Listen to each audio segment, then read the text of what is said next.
So,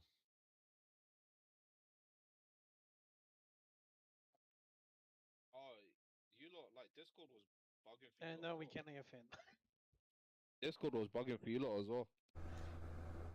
Not necessarily Discord for me. It's my Or- computer. It's not even that, it's OBS in general. I mean, everything's fine, but jeez.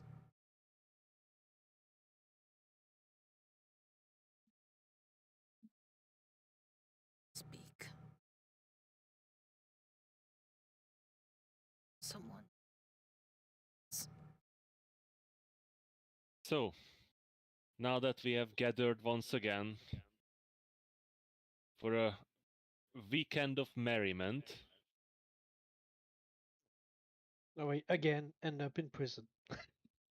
Oh, oh, oh, shit! I forgot. Oh, You But let's not- forgot. but let's not jump ahead of things, Did you forget that part? and let's have us a recap of what happened last week. So, last week we just had finished talking with fuck, I forgot his name.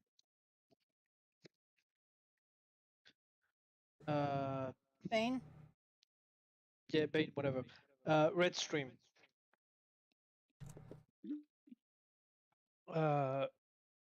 And we decided Bane Stream, Red Stream, Bane Red Stream just left the room, and we were mostly talking among ourselves, deciding what to do next. Dorian proposed to you two spell scroll of his to one to divine information about the attack on Silver Moon, and one to get more information on Adrish's orb. We spent some time on the wording of the question for the divination. It eventually helped us get the angle of the attack. That the attack would try to break down the city walls, which apparently are stronger, are very very strong walls. Not necessarily the walls, but the defenses are stronger. We don't do the legend law just yet. We do legend.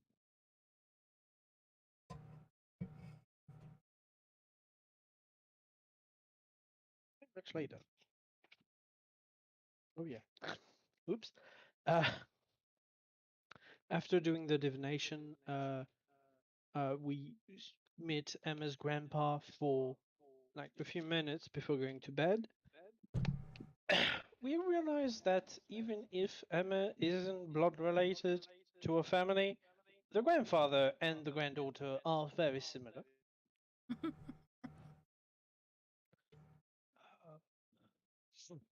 Oh, and then Dorian realizes his mistake that apparently it did not mention that he had a sending spell. People were reasonably upset after that. Mainly Emma. For some reason, not sure why. Eventually, we go to rest. We wake up in the morning. Dorian proceeds to use sending to contact Lysander and Adelaide. He gets a letter for Lysander about the fact that the grandfather is okay, so he likes that. And apparently, someone won? No, I wasn't sure about that, Dorian. He sends the message to Adelaide, which works, but there's no answer from her. Then, while all that is happening, I think Emma went to talk to her grandfather alone to grill him on what the fuck why the fuck is there a dead child in the crypt with a my name? Yep.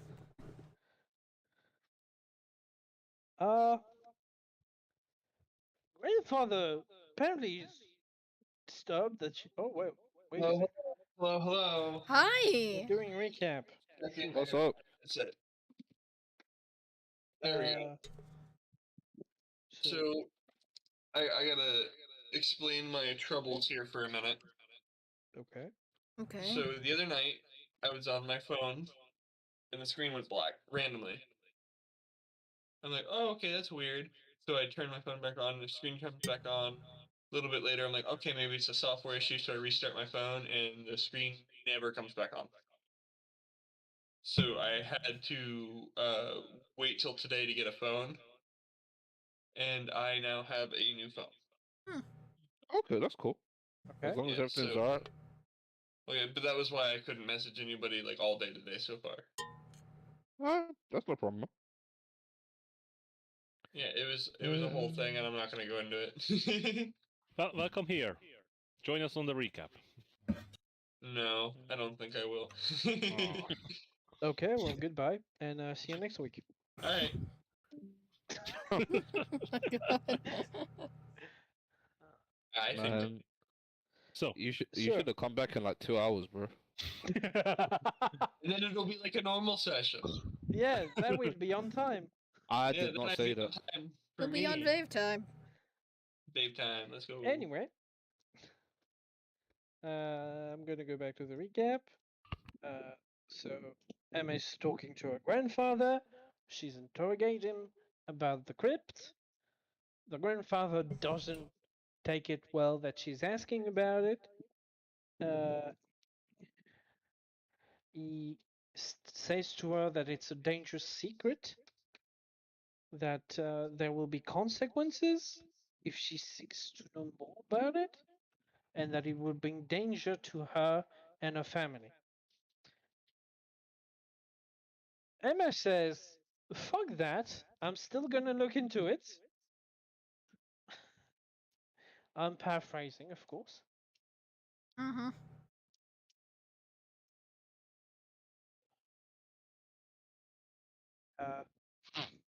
And eventually, after the discussion end, Emma and rejoins the rest of the group. We try to be comforting. Dorian is shit at it, but that's not surprising. And we decide to leave and decide on a path to Silver Moon, either through the wood or through the forest mountain. We decide to go to the forest, and but it's a weird path that's not really easy to find. So sorry. We ask Wave to guide us, and Wave proceeds to open his third eye and see into all the dimensions and find the way. I saw into every possible future. Yes. We decided to we traveled then through the woods. We push even through exhaustion. I think nobody gets more than one level, so we're all good on that. As Adrich has two. Yep. well, sorry.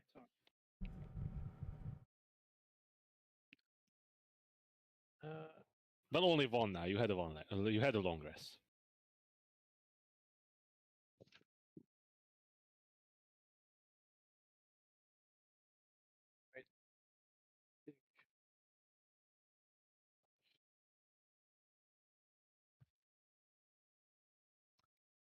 Anyway, on this night, Dorian proceeds to tell Adrish about the Legend Law Scroll and that he wants to use it on the orb. We do, and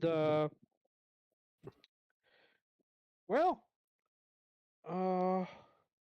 we learn a lot about the orb, and it's old, it's bad stuff.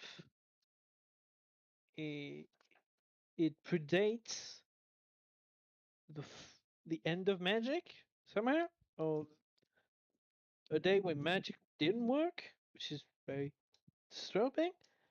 It was made by a sorcerer king to rule over and control the people of his city by summoning beings from the outer planes. And that's where we learned that it is called the Death Moon Orb.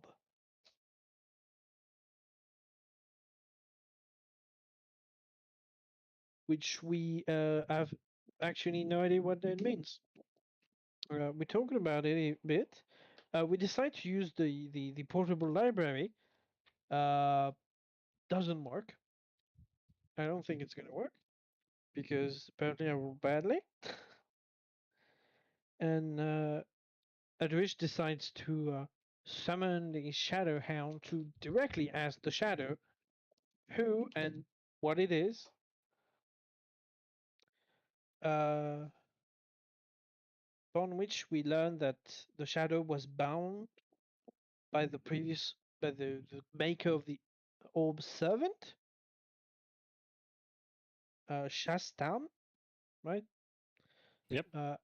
As well, and the Forgotten Queen was as well bound to the orb for some reason. We're not sure on the detail.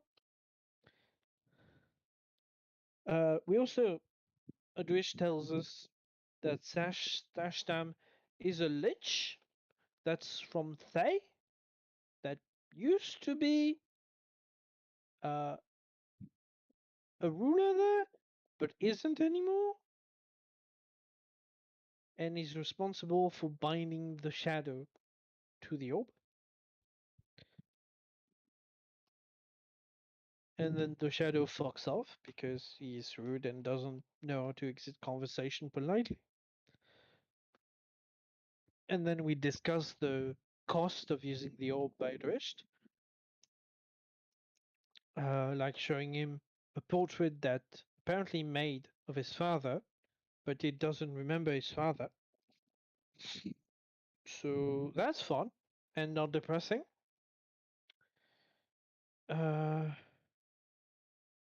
We decide to, after all that, use the comprehend language on the book that we were unaware of what it was. And we learned that it's a book that could be named How to Summon an Eldritch Being and Be Scared of It. And why you should be scared, shouldn't do that. The Nullifier's Lexicon.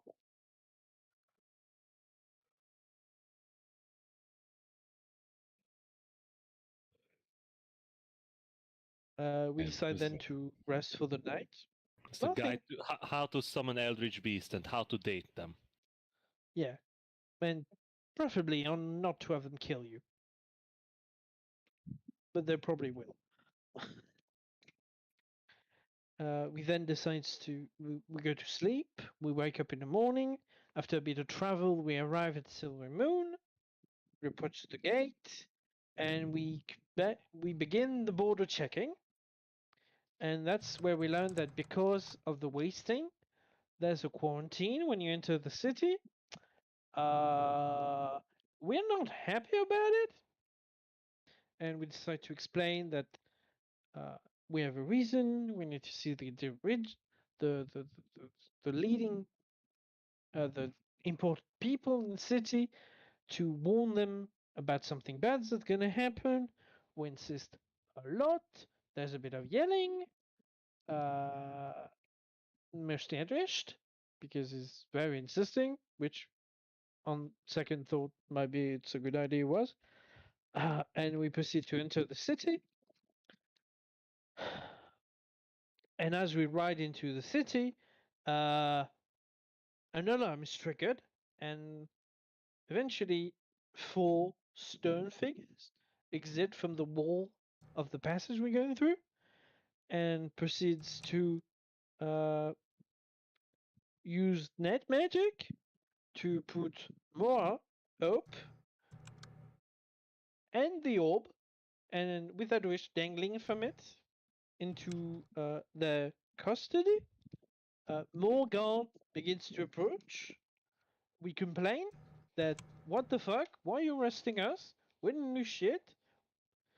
And eventually, an iron golem approaches, and as the chest opens, we see a small gnome that asks, "What the fuck is happening?" And I think I didn't miss anything, right? That I think that's was it. yeah, that was exactly what everything has happened this week. Yeah. So, Didn't yeah. take any liberty with it. no, Complete 100% what happened. Except, the golems are clearly made of marble, not stone. Sorry.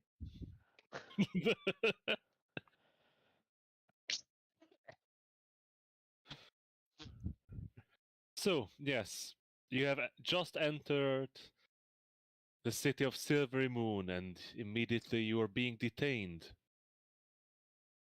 As the guard accompanying you barely uttered, these measures would only trigger if a great evil and power enters the city walls. Something that would pose imminent danger to the entirety of the city. There are greater, defenses, but you clearly are, very dangerous if 4 marble golems I am sprung completely out honest. and surrounded you with giant glaives and nets.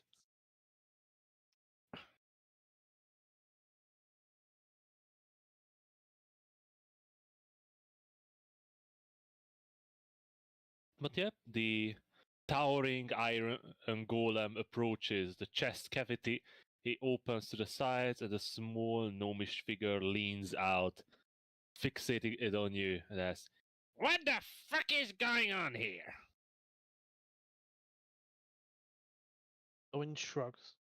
I have no idea as well. Magic has never resonated with me. We can explain. Can we? Can we? If I we know think what's so. going on, probably. I'm just Yeah. wired. Deathly took his eye.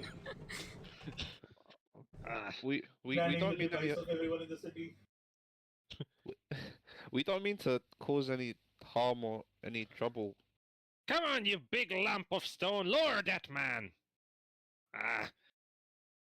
The stone statue still stands, hand extended, the net dangling, and you still dangling above the ground, a good 4 feet. Did I get ripped up off my horse? Yep. Yes. You've been teleported. Well, the orb was teleported, and since you have a chain to the orb, you were teleported with it. Yep. It's more of that. He at least didn't rip off his arm. He wouldn't mind. Yeah, take the arm.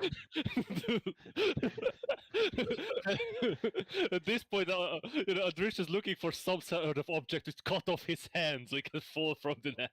Yo, Josh is gonna point to his arm and be like, "Can I just leave this here?" I said lower the man! The giant iron golem walks behind the marble statue, and you hear, Adrish, you hear the murmuring voice of the gnome as it seems to begin casting some sort of magic. Do I recognize what kind of magic? Give me an Arcana check. Oh, I'm not even on the table yet. Damn it. No, dude. Weird. Andre, I'll roll an Arcana check. That's a net 1. Wow. Yeah, I'm pretty sure he knows what's happening. Yeah, He knows exactly the spell. Exactly. All Babes knows is that Adrish got moved at super fast speed, and magic he no understand. But as the gnome finishes the incomprehensible magical garble that you have no idea what it means, Yep. the stone statue's arm lower to the point where you're still suspended, as your arm is still up in the net, but your feet is touching the ground.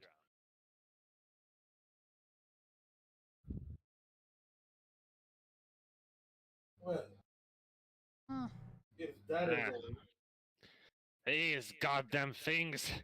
Ever since the anomalies happened, they always trigger on nonsense. no, this is not nonsense. It's right to trigger. Yeah, it's It is a honestly danger. we should have expected this. Yeah, the situation's a little bit It's complicated. Part, but yes, it's completely reasonable for it to It trigger. is complicated. It is just that the timing is not ideal. I mean, we never had great timing. I'm gonna turn to the. Was he gnomish? He was gnomish, right? Yeah, he's a gnome. But he's roughly 10 feet above you. Yeah. I'm gonna turn my head to him and say, is there a possibility that we could talk without the, shackles, so to speak? I want nothing to. I don't want to hurt you at all.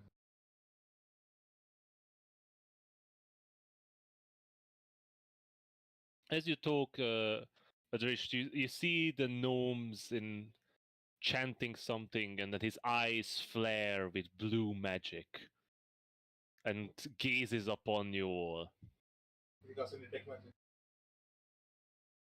More than likely. Is it the same thing that happens to Doran when he casts it? No, Doran's God. very different. That's clerical magical detection. You know, there's little cherubs that hold up a tiny reading glass above his face. Oh, jeez. Okay. No, it's just his glasses. You know, he pushed them back on his nose. Yeah, it's it's a fucking anime that his glasses like yeah. They shine blue. They just for a Oh moment. god, that'd be a good way to blind someone. Just give him glasses of detect magic. So yeah, the gnome watches the magical beast capturing a nest and looks over to all of you still in the saddle of your horses and the horse's hooves, and then stares at you, Adrisht, and your hand and the orb, and back at you and back at the orb. His eyes widen.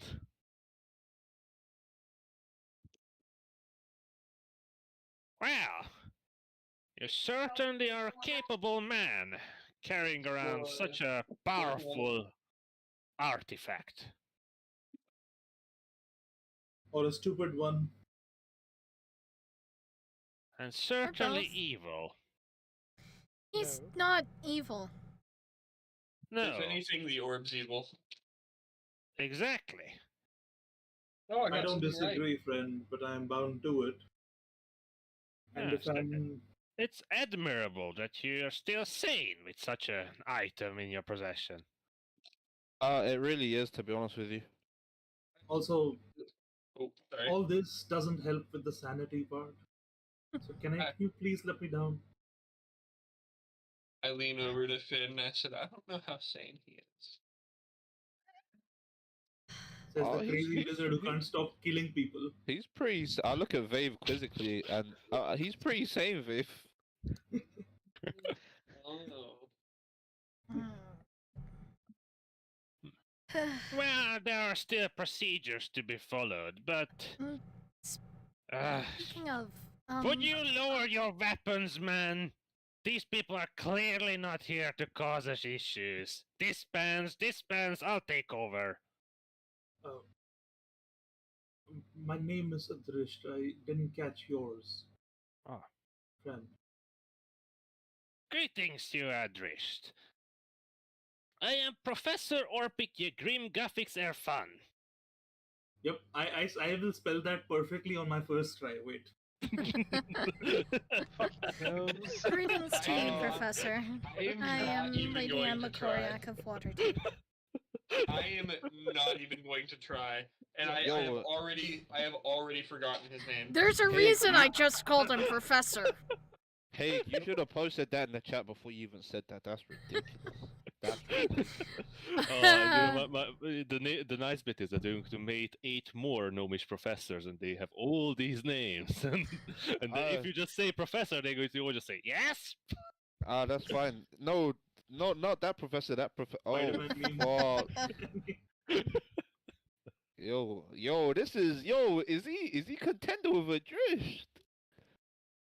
Yeah, his name is a little up there. It's a little. Oh, you're making fun of him because he's a gnome. Oh, I almost had it. I didn't even Uh. hear it. By that I mean I Wait. almost had the first name. I had Orpik, not Orpik. I had professor. Any case, someone was saying something before we divulged into madness. You mean like always? Yeah. I was introducing myself and I was going to say, Yeah. Yeah, I remember Emma was introducing herself. Mm-hmm. Yeah, what was his name, Emma? Yes, sir. I'm not even gonna try to pronounce half of that. Sorry, it's sorry, actually Emma. not the hardest name, it's just a lot of names. Yeah, it's like all of them are like 5 letters. It's 20 in total. Yeah. Fair. Yeah, because I know. fucking gnomes. Yeah. Yup. Fucking Well, gnomes. Well, of course you are. It is a pleasure to meet you again, lady, correct? You might not remember me, though. You were quite a young lass when you last visited our wonderful city. We got it in. We love it. But, you don't tend to forget when you see a full-blooded Eladrin visiting Silvery Moon. Especially one that was born to human parents, apparently. Eladrin? What was that? Sorry. Not new information.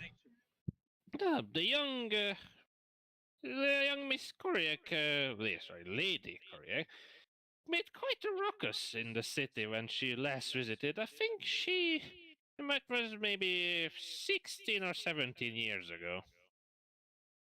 What exactly did the lady do? I would also like to know what I did. And it's not on the I think what it's she more who you are, Emma, than what you did. exactly. You might you be the and he holds up the paper that was handed over to him by the guards. The representative from the Deficient Library. Exactly. I'm Doran. It's a pleasure Alright. to meet you, Professor. It's a pleasure to myself as well. We must discuss these wonderful things and objects that you carry around. All of them are quite fascinating, but first we must move in with the procedures. Do I get my cat back? Yes, the familiars. I'm not certain why they yes. were captured. It's quite odd. Yeah.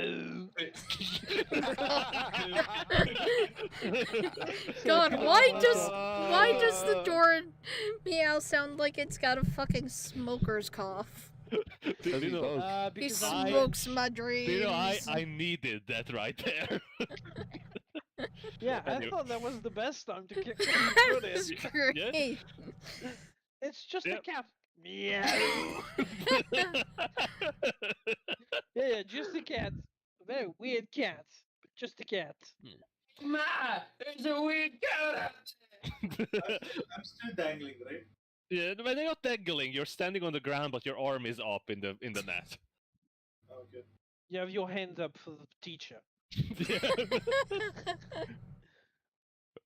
Professor Irfan, I'm too old for this. Can I please have my arm back? Yes, yeah. She killed him I hope again. they still function properly. Give me a moment. He again walks up to the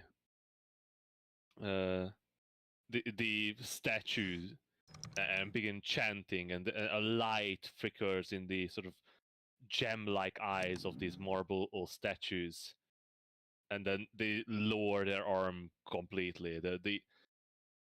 Hope, Mora, and your hand is still captured in the nets, but they are at ground level now.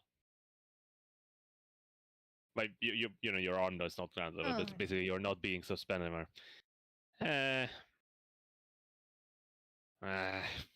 Goddamn automatons. Well, I guess they're protecting the city, but whoever made these magical codes in them needs to take out the stick of their ass. Very well. He shouts at the guards from the. Hey, you lot! Step back! And all of you, just be careful for a moment. I hope it should be fine. Dorian looks worried. So does Emma. And the professor waves his hand in a pattern in the air and begins chanting. As he chants, you see the energy pools into his hands and he forms a cube with his hands in the air. Did you say And a then- cube? Yes.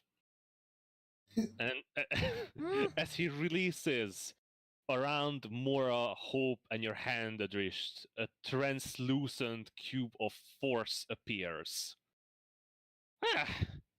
And the golden nets that been capturing them disappear. Anybody feel anything strange? No additional limbs, fires inside their body. Are you good? Good. Sorry, what?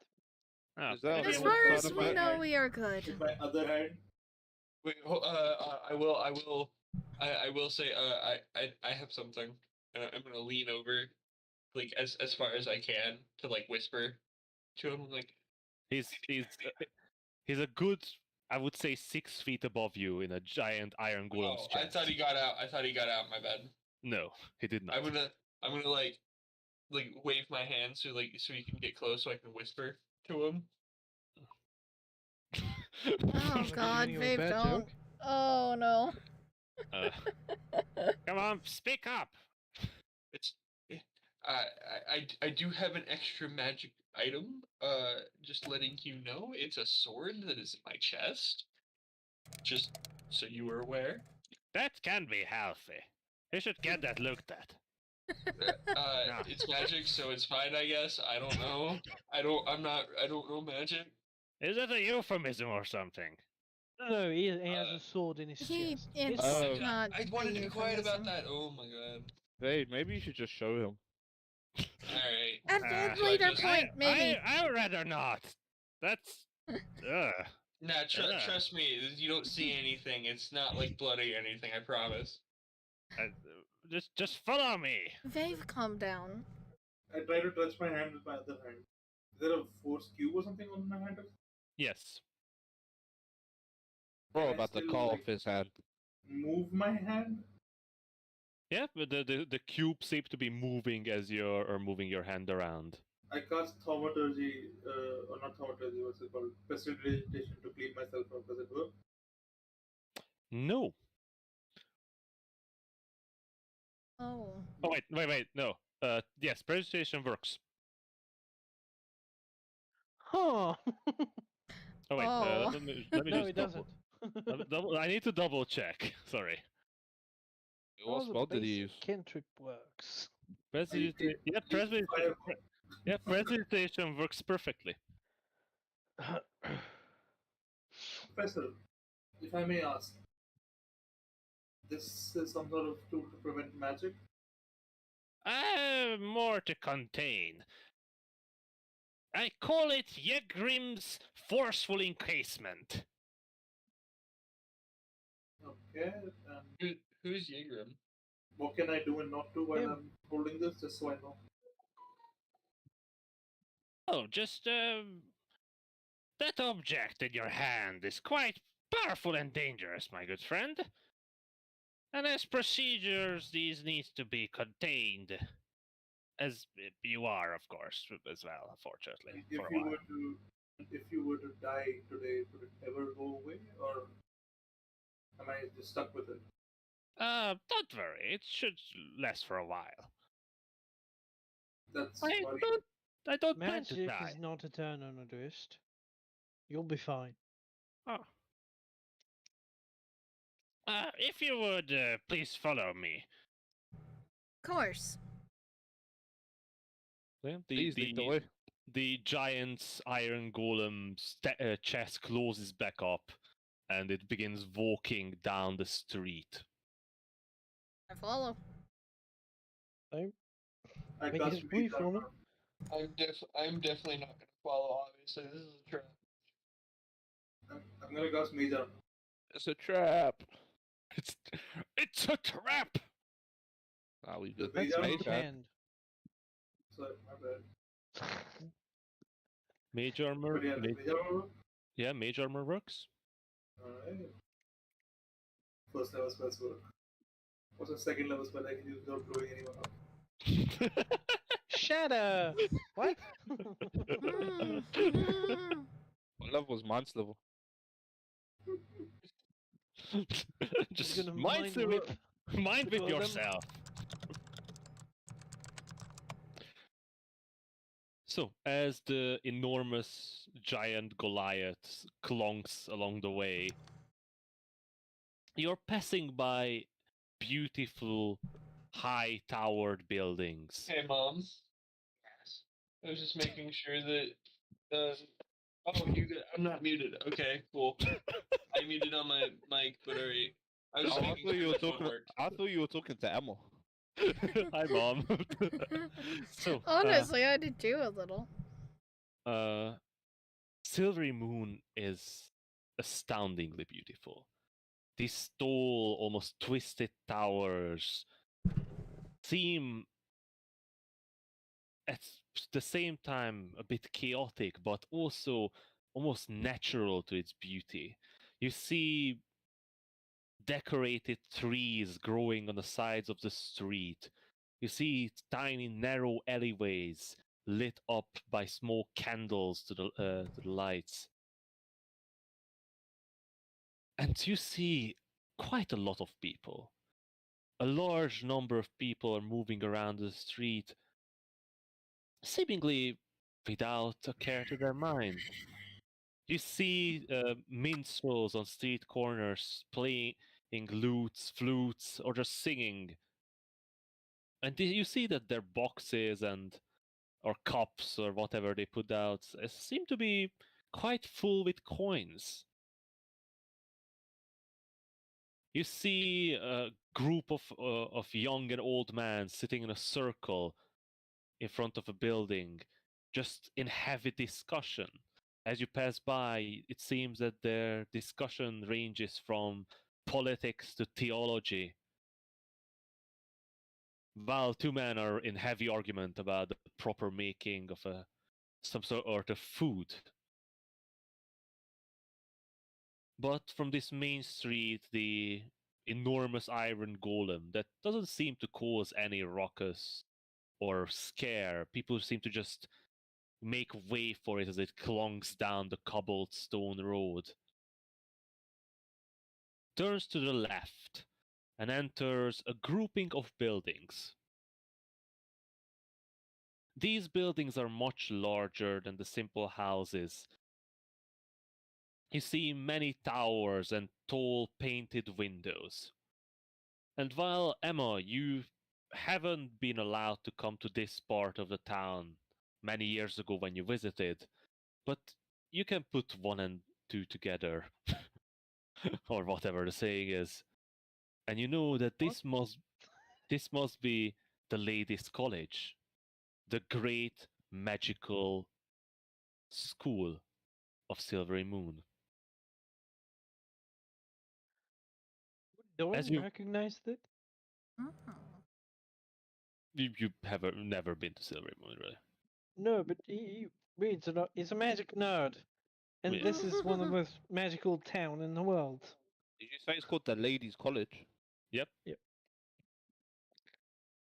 If Doan is aware of it, if you recognize it, he's like, you know, the kid that like sees something that they can't believe exists, and they're so happy it exists. Their eyes are wide, their mouth wide open, and they shut up. That's Dorian right now. Yeah. If he's aware, what is As you, this? yeah, I George would say you're getting to it as you're approaching this enormous building in the center. This sort of almost crescent moon-shaped building with a large number of different sized towers and an almost emblazed name above its large wooden door that says Arcan's Invocatorium.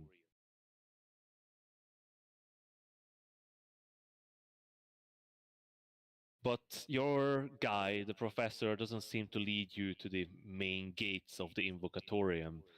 Instead, he's seeming to be heading towards a side gate at the bottom of a staircase.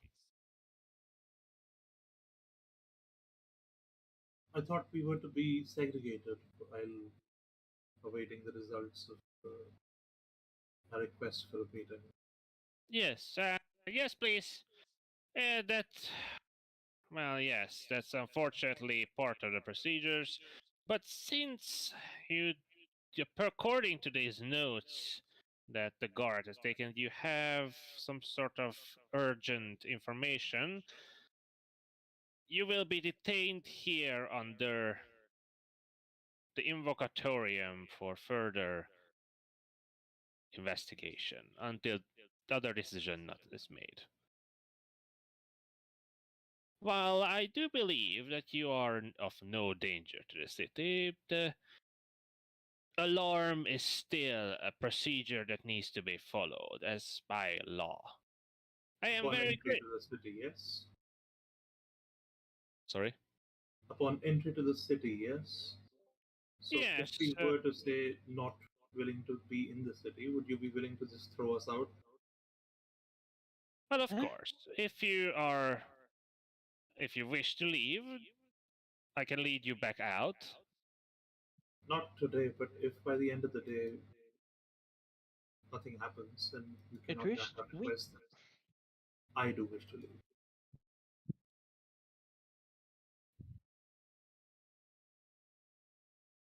Sorry, Hick, did you call Unfortunately, it?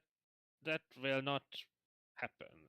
I was under the impression that you wish to stay in the city for the festivals. At least that's Yes. that was put down. When is the festival again, sorry? It's in a week. The city will be gone in 2 days, right? Yeah, So- they don't know that. Oh, I'm saying this out loud.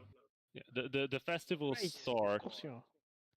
Of course. on the summer solstice, which is the 20th of Ketorn. And it's a 10-day festival. Entire week. We It's the biggest festival of all time, really.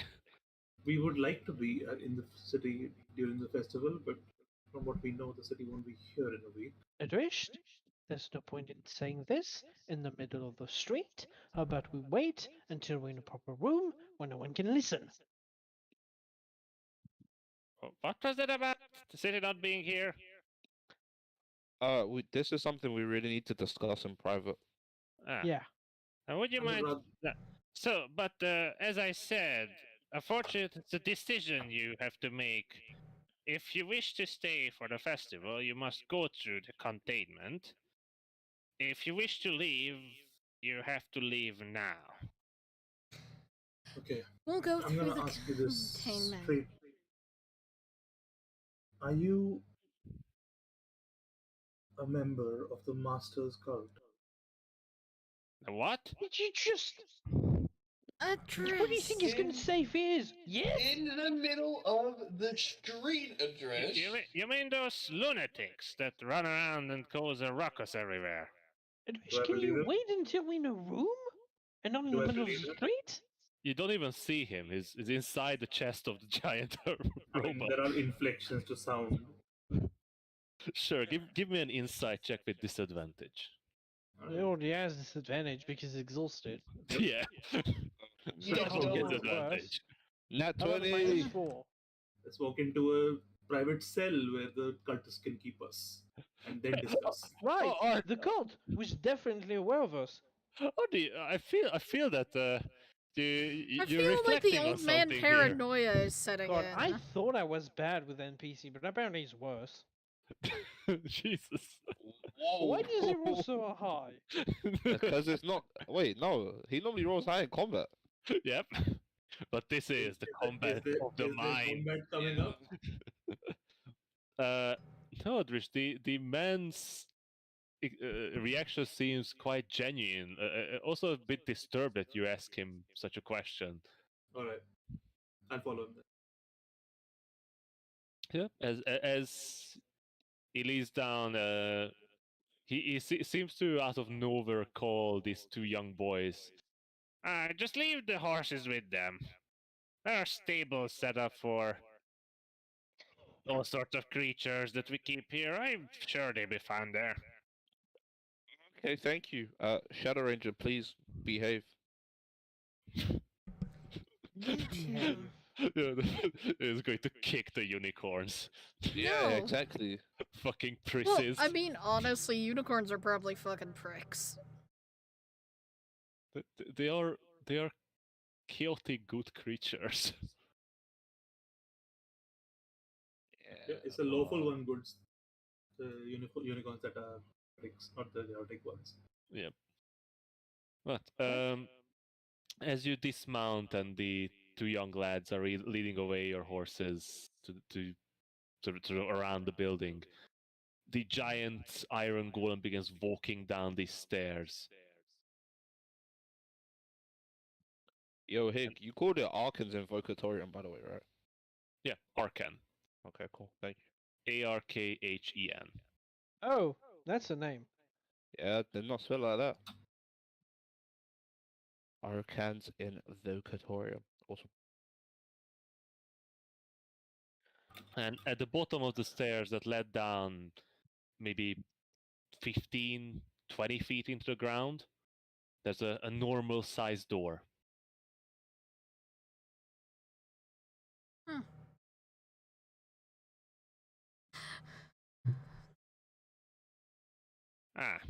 If you excuse me. The giant's iron golem's chest once again opens wide, and you see these hand or footholds pop out on the front of the golem, leading down one of the legs.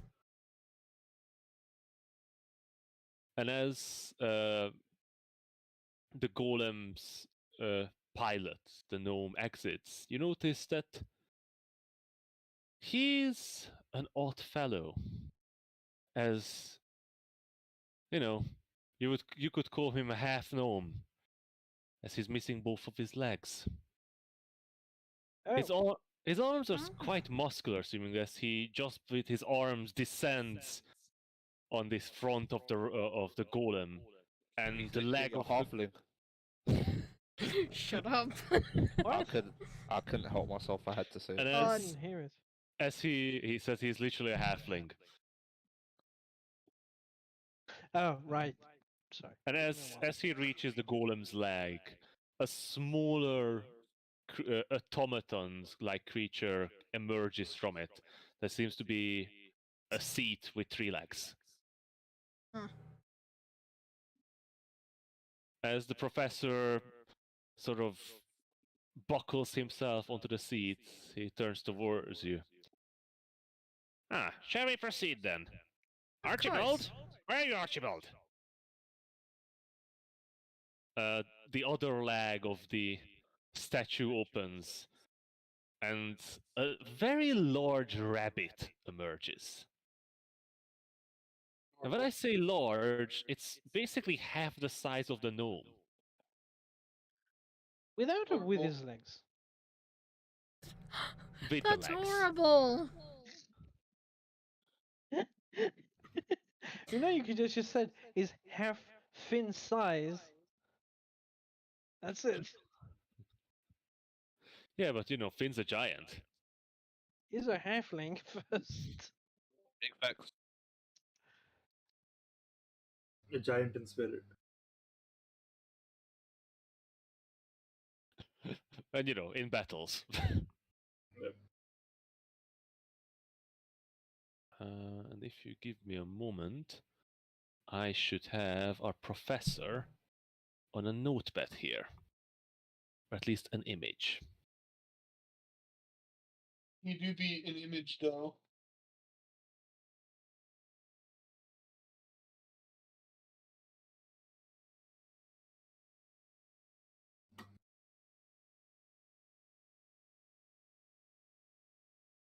Yeah. I will say that this phone that I got, the screen is so nice. It's like so snappy. Was it like brand new? Yeah, it's like brand new. It's a So- Samsung A58 5G. 58? Yeah, or 53, my bad. No, I'm surprised it goes that far. The Samsung BS Is that a 554C. Is that a Samsung A47-4F? That looks more like a form than a phone name. Anyway, so Oh, look at him. He'd this be is small. this is the professor here. This is I pre-injury. love the bunny. I love the No, rabbit. the third leg is hidden under the ropes.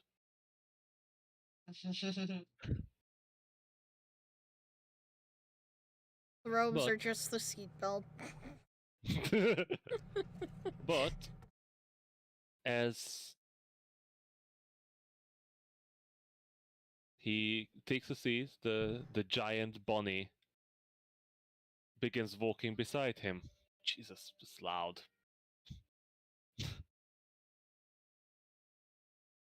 Oh, shall we proceed? He taps the door with his finger, and you see a jolt of magic run through it. You just notice that the door did not have any handle. The door opens, and you find yourself on a well-lit underground corridor. There are no windows leading out, and you see these reinforced wooden doors lining the walls.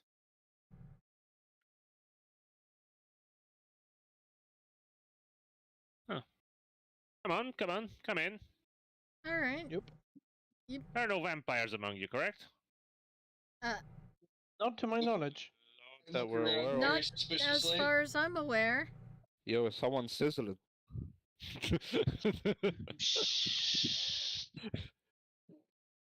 Don't stop cooking. Oh god, that's why it's Yeah. antisocial. Yo, can anyone smell bacon?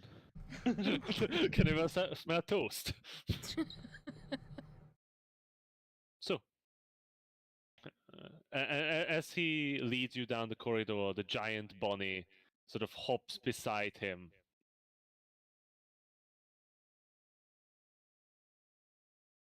Yes, the end of the corridor should be fine. We have a special chamber for such occasions there.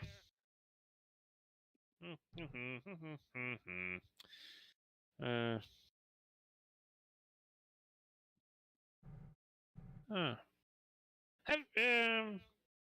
Lady correct. If I recall correctly, you haven't visited our city since your early childhood, or at least not formally. As far as I am aware, that's correct. Ah. It's wonderful that you're taking part of the festivities. It's quite an amusing and amazing experience. I mean, there's a reason that I wanted to stay. As opposed to his idea, and I just shoot a death glare at a Drost. Your girlfriend is literally turning into a stone. You want to celebrate a But festival? you don't have to be rude about it. Yes, I know. Why do you think I'm here? Maybe drunk magic say nerds detained? equals solutions. I mean, You know, drunk magic nerds that aren't Doran. Because He doesn't drink, as far as I know. Yeah, not since the incident. Speaking of, did you Which one? get a No, reply? you remember the incident, right? There's 2 incidents related to alcohol. Yeah, that's true. You were saying, Emma? She's asking you if you received any messages. Did I ever get an answer from the night? Nope. But it hasn't been long. It's been like an hour. Can you get an No, answer after it has an been hour? 24 hours. I did it on the morning before we left. Oh. No. No, I still haven't had an answer. I would say if you use sending, you need to reply immediately, or Yeah. you need to find your own way to send the message. Yeah. I'll try again later. Thank you, Doran. And all of a sudden, Emma just seems a little deflated. I kick Adrist's shin. I punch him with the force orb. I dodge. Guys, now's not the time. So, as you reach the end of the corridor, you find yourself in a large rectangular chamber. It looks very suspicious. It's like some prison cells. Yep. It's understandable. So Yep. in the four corners there are these barred chambers. They are quite they are furbished. Each has 2 beds, a small desk, facilities for cleaning yourself, and chairs. And in the center there are these 4 pillars surrounding this square space. There's actually another set of square pillars in near close to the corner, and it's an odd sight because there's something moving between those pillars. If you at the wrist, correct? That was your name. Yes. If you wouldn't mind standing in the center there. Can I ask why? Oh, it's a containment chamber. Oh. I need It's a something from you precaution. first, though. Addressed. If you wouldn't mind first standing in there. No, I would. That's why I'm asking you a question first. Adrist, just go. I'm sorry, I don't recall asking for an opinion. If there is no answer forthcoming by the end of the day or tomorrow morning earliest, I would like to be let out of the city. I don't want to be in the city if it's at the cost of my freedom.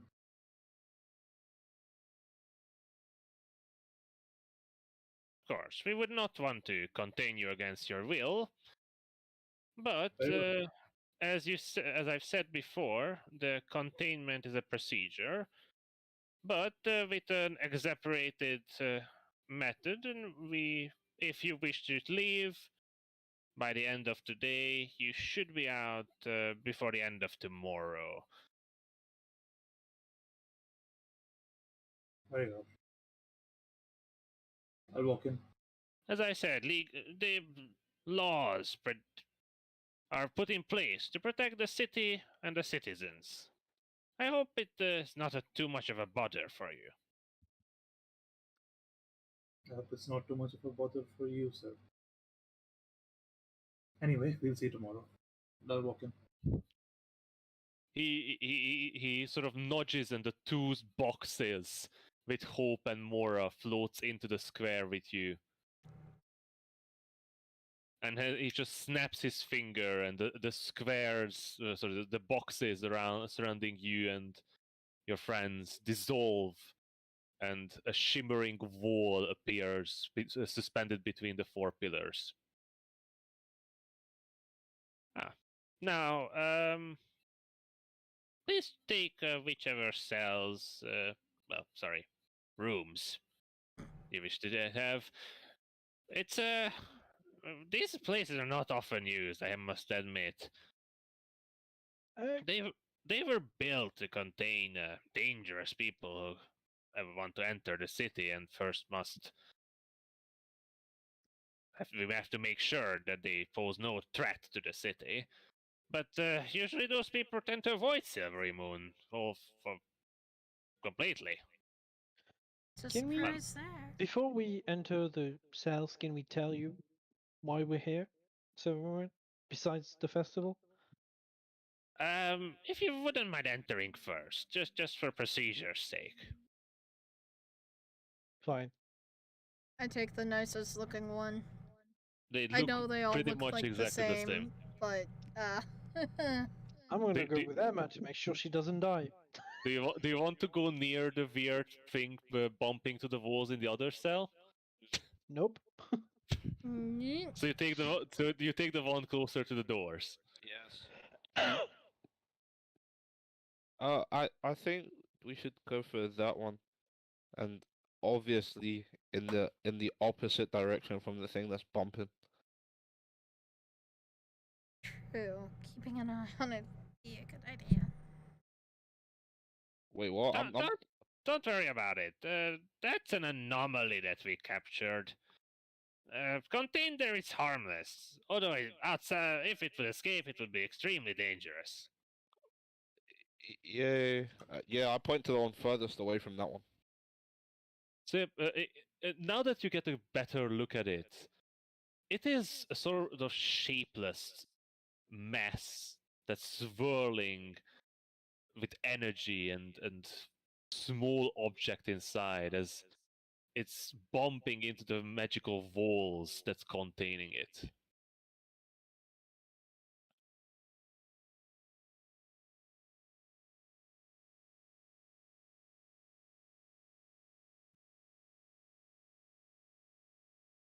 So you enter the cells, and he sort of pulls the little lever over the door and touches it with one finger behind you. So, would you like some refreshments or something? Archibald can fetch it for us. We really need to discuss something with you. So, could the refreshments wait until after? I would have some. Archibald, will you fetch us some refreshments while I discuss with our esteemed guests? The giant bunny stands on two legs and sort of makes a small salute and begins walking away. I'm in a different room, right? Yes. You're in the You're center in the middle of the of chamber. this big room. Yeah, basically, it's a large square room where the corners are these like metal barred cells with nice furniture, and Yeah. there are these two four-pillared in the thing in the center. But one is at the wall, the other is in the center. You're in the center one. Can I hear the people outside? Yeah, absolutely.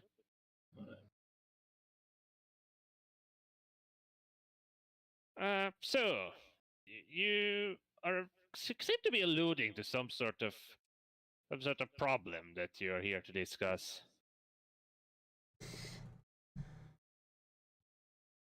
We believe I'm the gonna pull out the cultists necromancer's paper.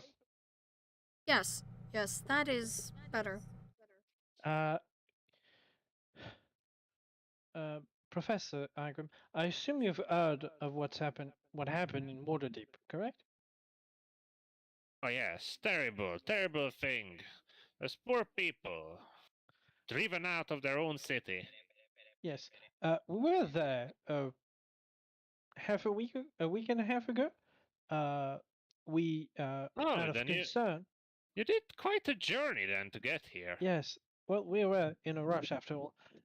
After Oh yes, for the some festivals, right? yes, that and other things.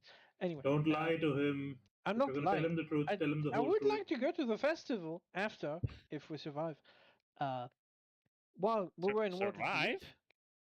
Please. We have it on good it's a long authority story. that Silvery Moon is going to be attacked by the cultists. Oh. Yeah. Rolling a good story. We were in Waterdeep. We intervene. We asked some question. We eventually entered the city at a place that was suspicious, according to Lady Emma's brother, Lysander, which was in charge of the defense of Waterdeep. We went there. We fought some cultists. We gathered some documents. We interrupted a ritual that changed the living flesh into killable flesh instead of undying. Nasty shit. Anyway, and among those, we discovered a letter in the cultist hideout, which I have in hand, which planned an attack on Silver Moon when the new moon happens, which is tomorrow. So we made our way to warn whoever's in charge of Silver Moon, the lady. Wasn't my first idea. To warn of the cultist attack. 2 days ago, I proceeded to use the divination spell to try to divine more information about the attack, and we discovered that it will involve breaking the city walls. What was the exact words on the city wall thing?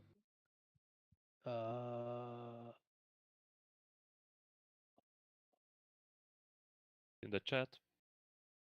Is it? By the darkness of the new moon will break the city wall down, the Mythal will not stop our action. The city will fall into chaos by the power of the Master. Alright.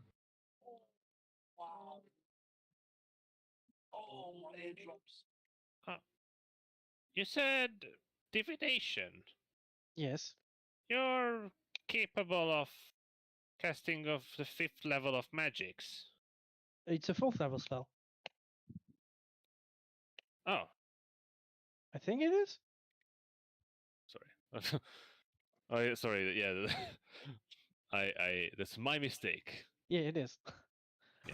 Never mind that. Damn. Forget what I said. Brutal. I Very am a cleric brutal. of Mistra. Professor's kind of eh. I'm I want also, to check his rating on Rate My Professor. Yeah, that You know, fifth level's where he's it's at. awesome, but you know he's not he's not teaching spellcasting. He's teaching golemancy.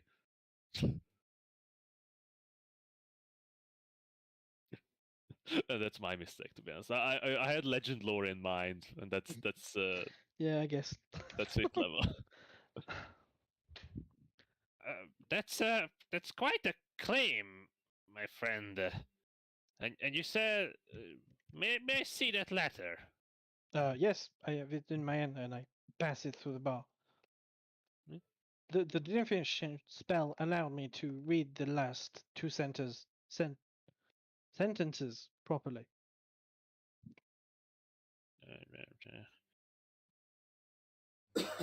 And you say that this was taken from the hideout or camp? Yes. From a Of these hideout in cultists? Waterdeep. Oh. Well, this is quite worrisome, if true. But Do you have Man. any magical means to tell if you're lying? There is a few spells for that. I technically could cast one of them, but I haven't prepared it for today. Didn't think I needed. there's no need for that. I do not need to believe you. What I need to believe is the words of these cultists. It seems that you come with genuine concern, but these cultists breaking down Silvery Moon's walls is not an easy task, my friends. I mean, How long Neither has is the Waterdeep felling stood? of Waterdeep. Yeah. And yet it fell. All we want to do is make sure what happens there does not. What happened there does not happen here.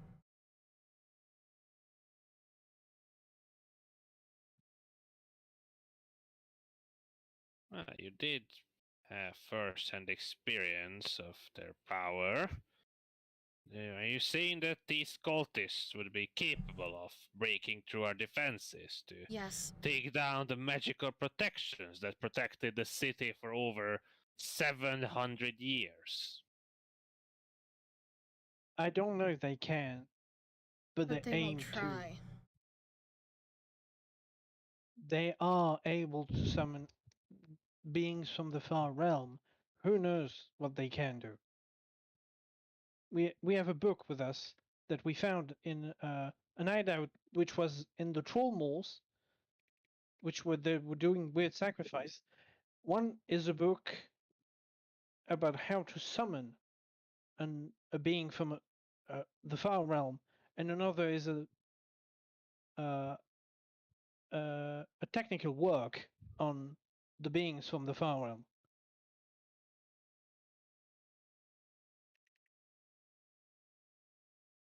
Are you showing the book? Yes, I'm showing the yes. inventory in the lexicon. I'm familiar with these works. Quite interesting read.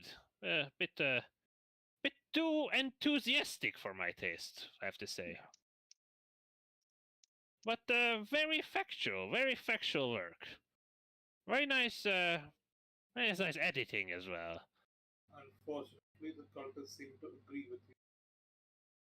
Well, taken upon themselves to follow the words, use their Oh. guidance.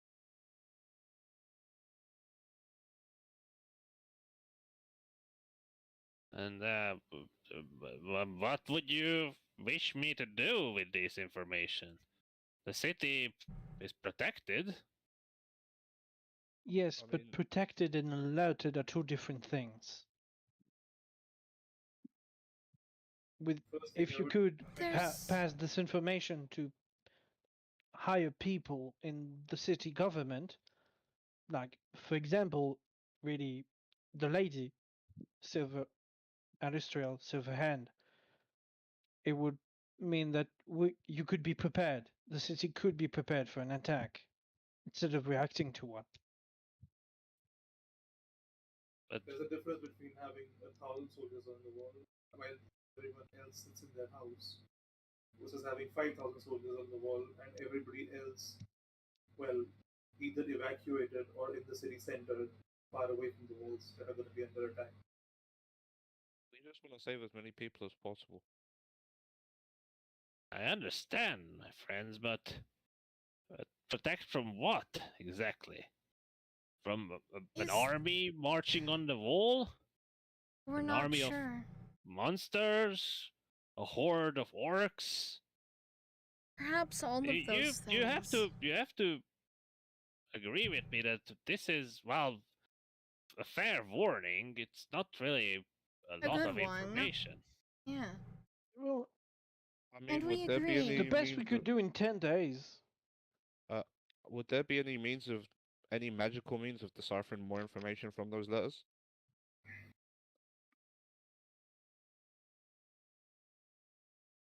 Uh,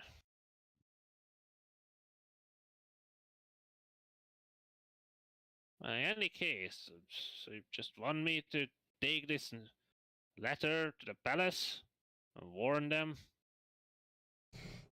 The letter That- and what we've told you about it, yes? At best. Oh, what? I don't know. It's not much, my friends. Not much have you have given me. How I It's might not like we have much. I'm a librarian. I'm a monk from the middle of a mountain chain that's thousands of miles away. I don't know what more I could give you. I was thinking, and I've been thinking ever since we first laid eyes upon Waterdeep in Flames, that Perhaps the cultists were already inside. In fact, we know that they were, at the very least, from the place that we found. And is there any way that if it were to be attacked from the inside and the outside, Silvery Moon could fall? Because as much as I know and trust magic, it's fickle and it can lead people to see things that aren't there, to have a false sense of security. Is there any way, do you think, that you could have let some cultists in without being aware of it? Give me a persuasion check, Emma. Alrighty. But I'm not the one doing it. Man, the bard is barding. What is the time as we go? Why Why does do you Emma have have... disadvantage? The I don't bard know. do be barding now. Do I you still still have your have- you still have your exhaustion on. Oh, what? You didn't. It But I automatically removes when you long rest. Do I- You have it. I don't think we properly long rested. I got rid of one level, so I assume everybody else did. Did I Emma thought we get got rid two of our exhaustion. fails? I might have. Yeah, just I don't just think I had two, put right? mine on. Adrish is the only person that has. No, you don't have to do it on your own. It happens on its Okay, Emma should not have 2 levels of exhaustion, I don't think. I don't. And you did have a so. long rest. Let me just Yeah, double. one. I'm going to No, test that. yes, just at one level. Yeah, give me a moment. Let me just test it. If I Okay. have you long rested. No, oh yeah, it does remove it. We I think it definitely long rested. So yeah. But why do you have a 1 level exhaustion again? I don't know. Here, It was I- just a dress, really, right? Yeah, No, I thought I- he I'm- was the only Everybody one has that one. got 2. No, you got one. Okay, well, Emma, re-roll that roll. Okay. Nat Well, that's a 20. waste of a 20. Can I divine guidance? Yeah, of course.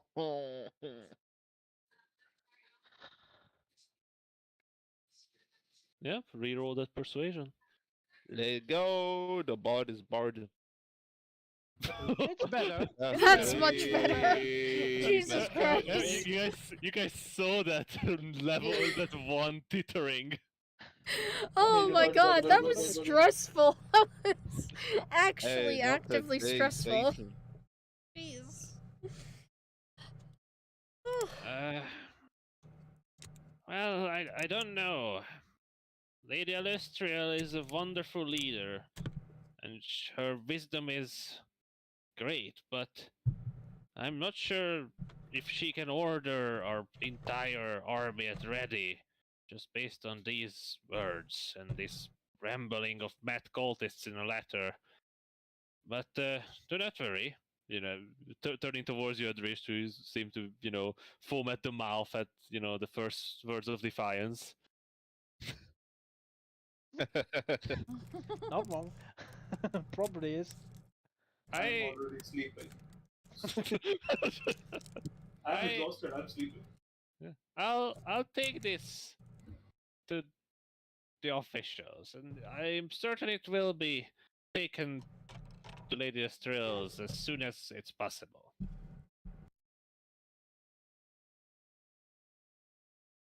I will return afterwards.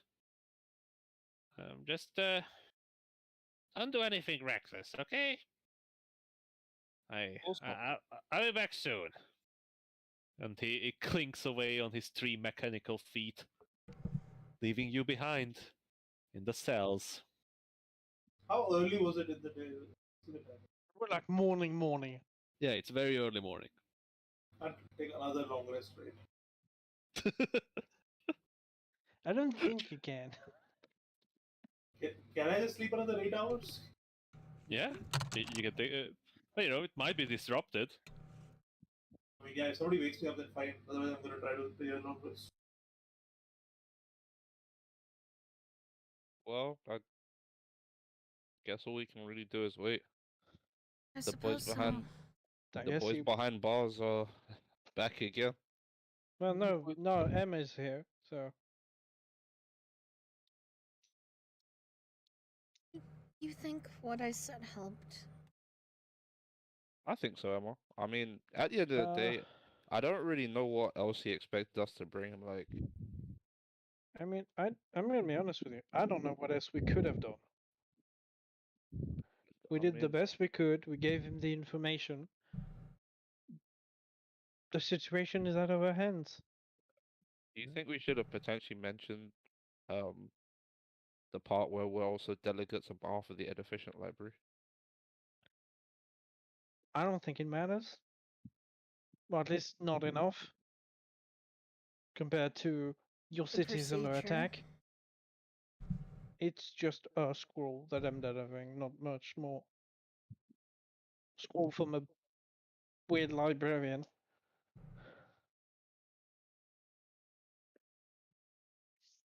Honestly, Well, I'm half as surprised that he recognized that I was a librarian, a member I of the mean, library at all. we're doing more than just delivering the scroll, no? Well, Dorian, you said it at the entrance. I Yeah, did. yeah, yeah. Yeah, Yeah, It you we was did. took it on I the down thought on he information. recognized. Oh, right, I did. yeah, it was on Yeah, the well, I scroll. forgot that part. Shush.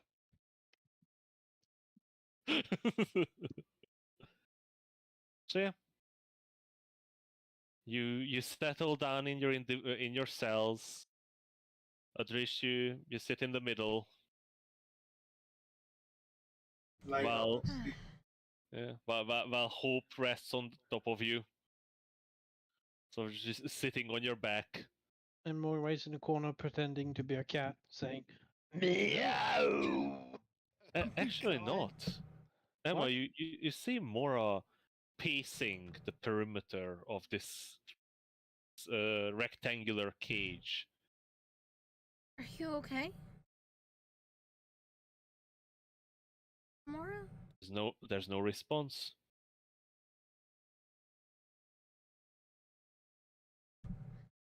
Huh. Wow, fucking chainsaw, not so good. I mean, if Emma's not snoring, it's addressed. So. Yep. The creature in the back tries to batter its way to just silence the snoring. It cannot escape though. It's going to be tortured by the snores forever. Oh God. Um. That's. That. He's like very clearly agitated, right? Yep. Huh.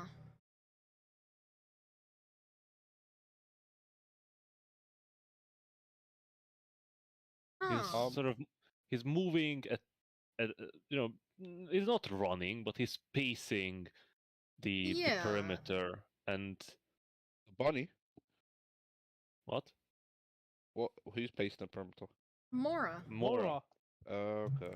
And he's staying. Basically, he's just lying on a center, I guess, or just for wherever. But he's staying on the very edges of this square.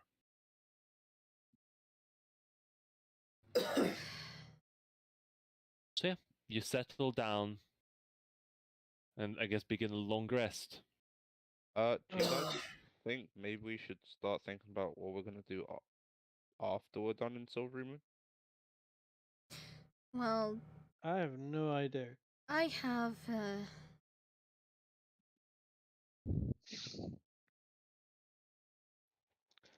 personal agenda, but I don't.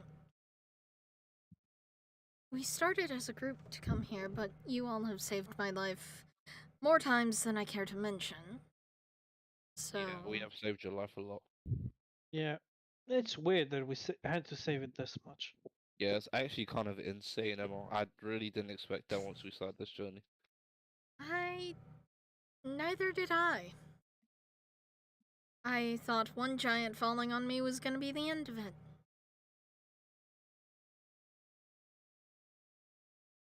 God, it was so stupid. What? Emery, are you okay? You're not stupid.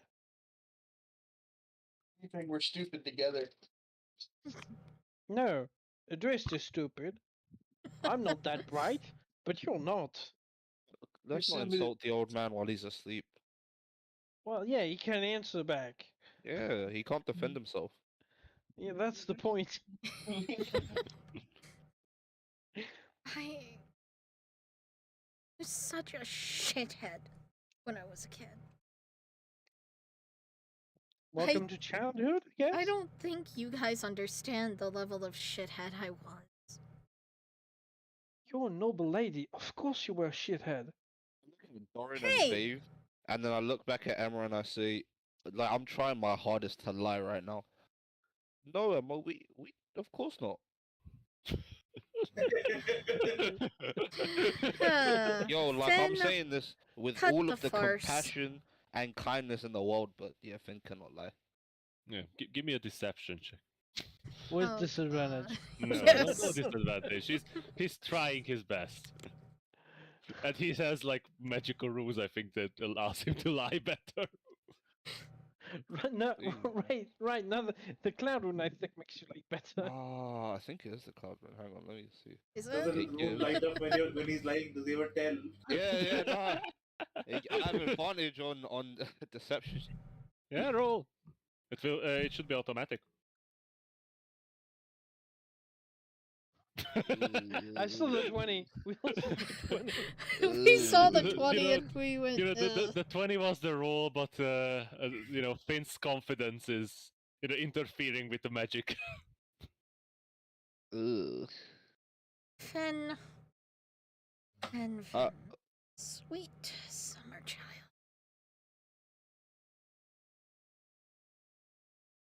Don't try to lie to someone who's lied to themselves for almost their entire life and whose entire family has also been lying to her.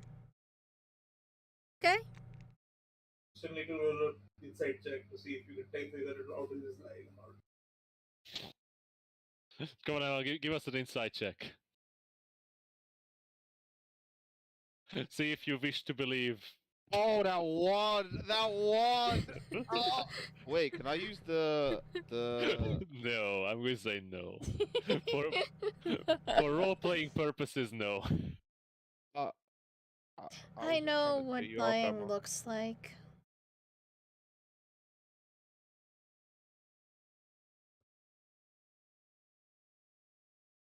Well, if I'm being honest, well, sometimes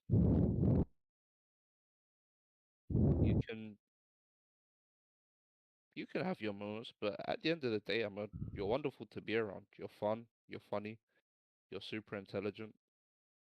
You always know how to handle yourself. You And always get us out of trouble.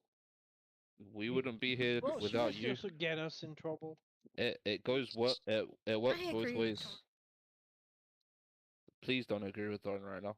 It works both I ways. did send us to fight a dragon, so I'm not really a best example to you. Fair. You yeah, did. you made us fight a dragon, so you shut up. Be quiet. Well, what I mean is, we all do dumb stuff, Emma. We all make mistakes. It's alright. It's a part of just I don't even being know what alive. he.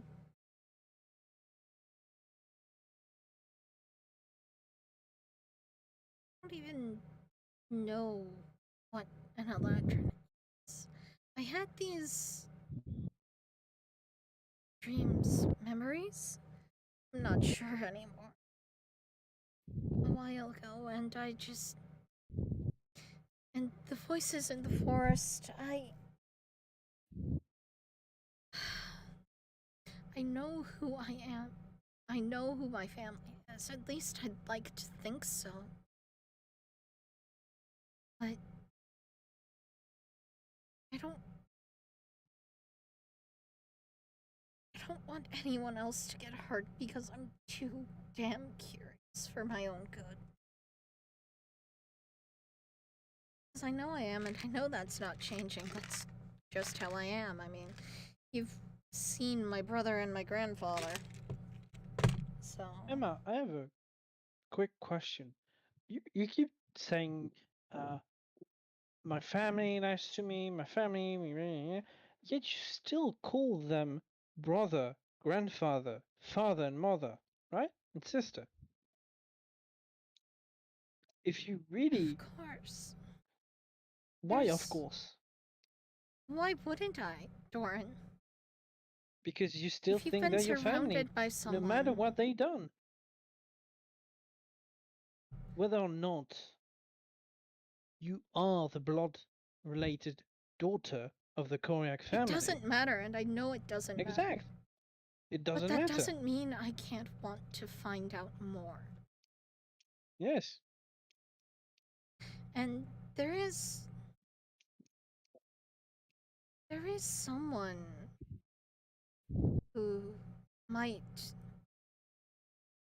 maybe have answers. Hey, so Emma, what's the problem with finding out more? I mean, I mean, you don't have to tell us, but what has your family member said? What did your grandfather say? He said it was dangerous. Very dangerous. To who? Everyone.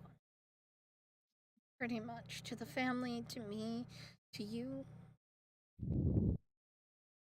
It would be too dangerous for me to learn the truth, but I heard whispers beyond that fake crossroads we took in the forest.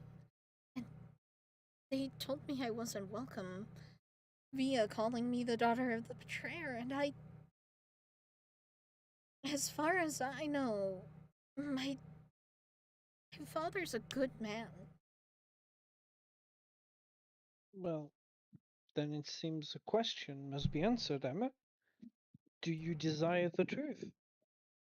When have I never not desired when have I ever not desired the truth, Doran? I don't know if You that's can the question choose to per se. ignore it. You can choose to refuse to know it. With what the fortune teller said, I don't think I can. Yes, there is no fate. Fate is what you make. You make your own fate. Fate is the excuse for the people That's who easy for cannot you to say. You haven't accept their had own people life. telling you what to do your entire life. Emma, I was raised by monks in a library in Mental Mountain Chain. I had an entire library to raise me. I learned a lot about people in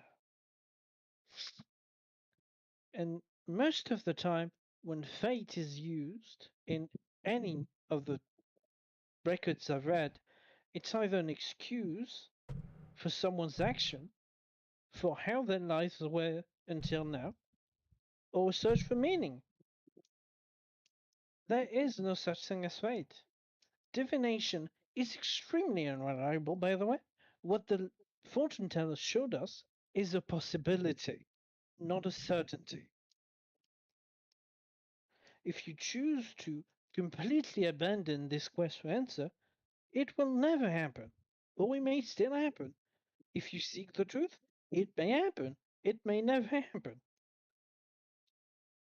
Dorian, I would just add one thing to that. Yes. There is one other iteration of fate. Like you said, it is an excuse for many, or it is, finding meaning to happenings, but it's also the intervenence of the gods, what they many call fate. Does Doran leave out that bit? Yes. Smoke it out. Um, I, I think the question here, Emma, really, when it comes down to it, is what do you value more? The truth For your sister's protection. and that's only something you can answer for yourself, really. And both answers are There's- okay. There's someone that I could go to. If I could find her. I have no idea where she went, but she's stubborn enough she might know things. Well, that still doesn't answer the question at hand. Do you want to know? And Of how course I badly do want you to want to know. know? Then do you want to know even at the point where your family will be injured, where you could harm them? Because if you don't, Emma, don't look. I Emma, you're an Aladdin. You're gonna live for hundreds of years. You can wait until your family is safe.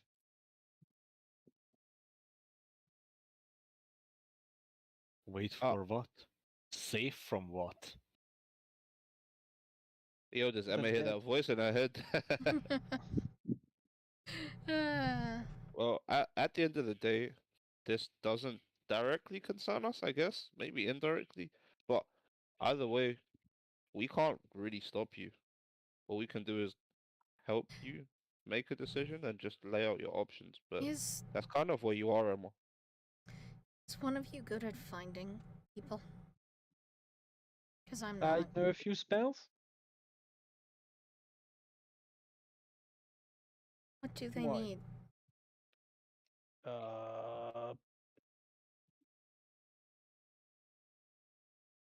Let me quickly check. Uh, And Emma basically well, I need said, to be close enough to them, but never gonna give you up. eventually there are spells that allow you to know where people are. They are complicated to cast, and I'm not able to do it yet, but they exist. Well, when you are,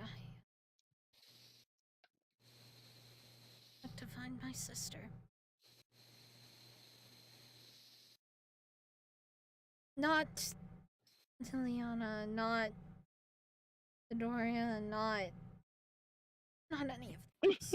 She wouldn't be How many on. sisters do you 37. No, have? Right, that's what I thought. I'm not from Alabama. I'm from Waterdeep. Close enough. Yo, can you imagine Doran pulls up like a phone list of all of her sisters and she's like, not that one, not that one, not that one, not that one. Maybe not that one. I think this one. No, wait, no. She has a different last name. Oh.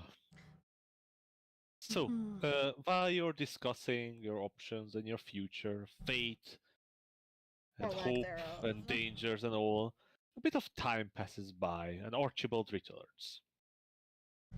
Bunny? Yes, the bunny. He's walking on 2 feet, balancing three silver trays with rectangular silver cloches on top of them.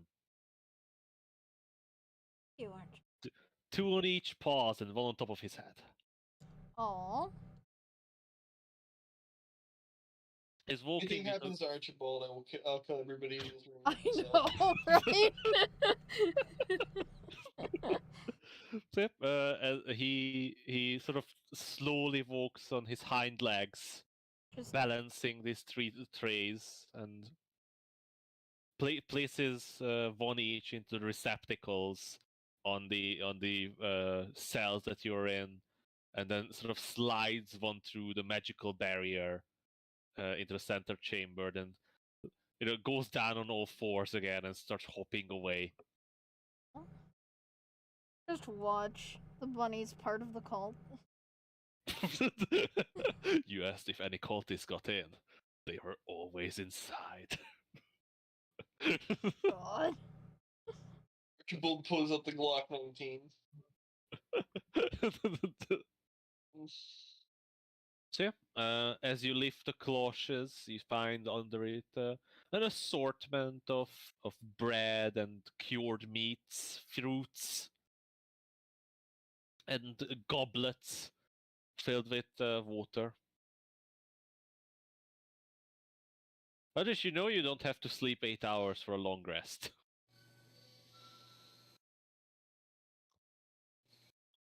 Others is asleep. He's taking a long rest IRL. Yeah.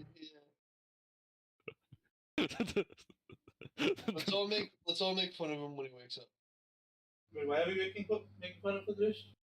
I just we said thought you were asleep. I just said you don't have to sleep through 8 hours to have a long rest.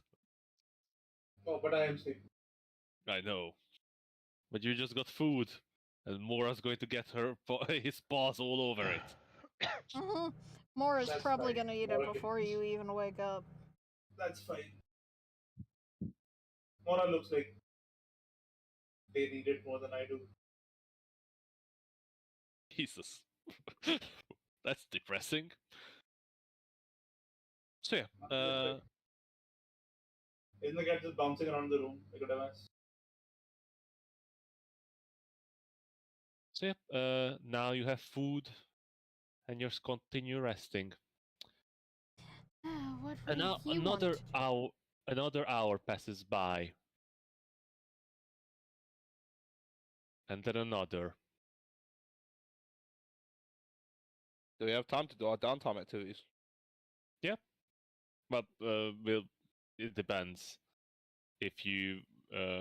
But if you're not leaving in a long rest, then sure. But we'll see if we get through a full long rest, and then we'll decide. Okay. Hey, what do you mean? Just say at the end of our long rest. What were you waiting for? He's waiting for you to waste it. Exactly. Because he's evil. You should know that by now. Yeah, I know. So, by your estimate, just how long you've got up in the morning and then been in here, you think that it's nearing noon, and there's no beyond Archibald's visit before. There's no advancement in your story. Emma, would you give me a perception check, please? Of course. Fuck. Yeah, Oh no. Well, such an What? Fuck you. What do you mean? Oh no! oh no!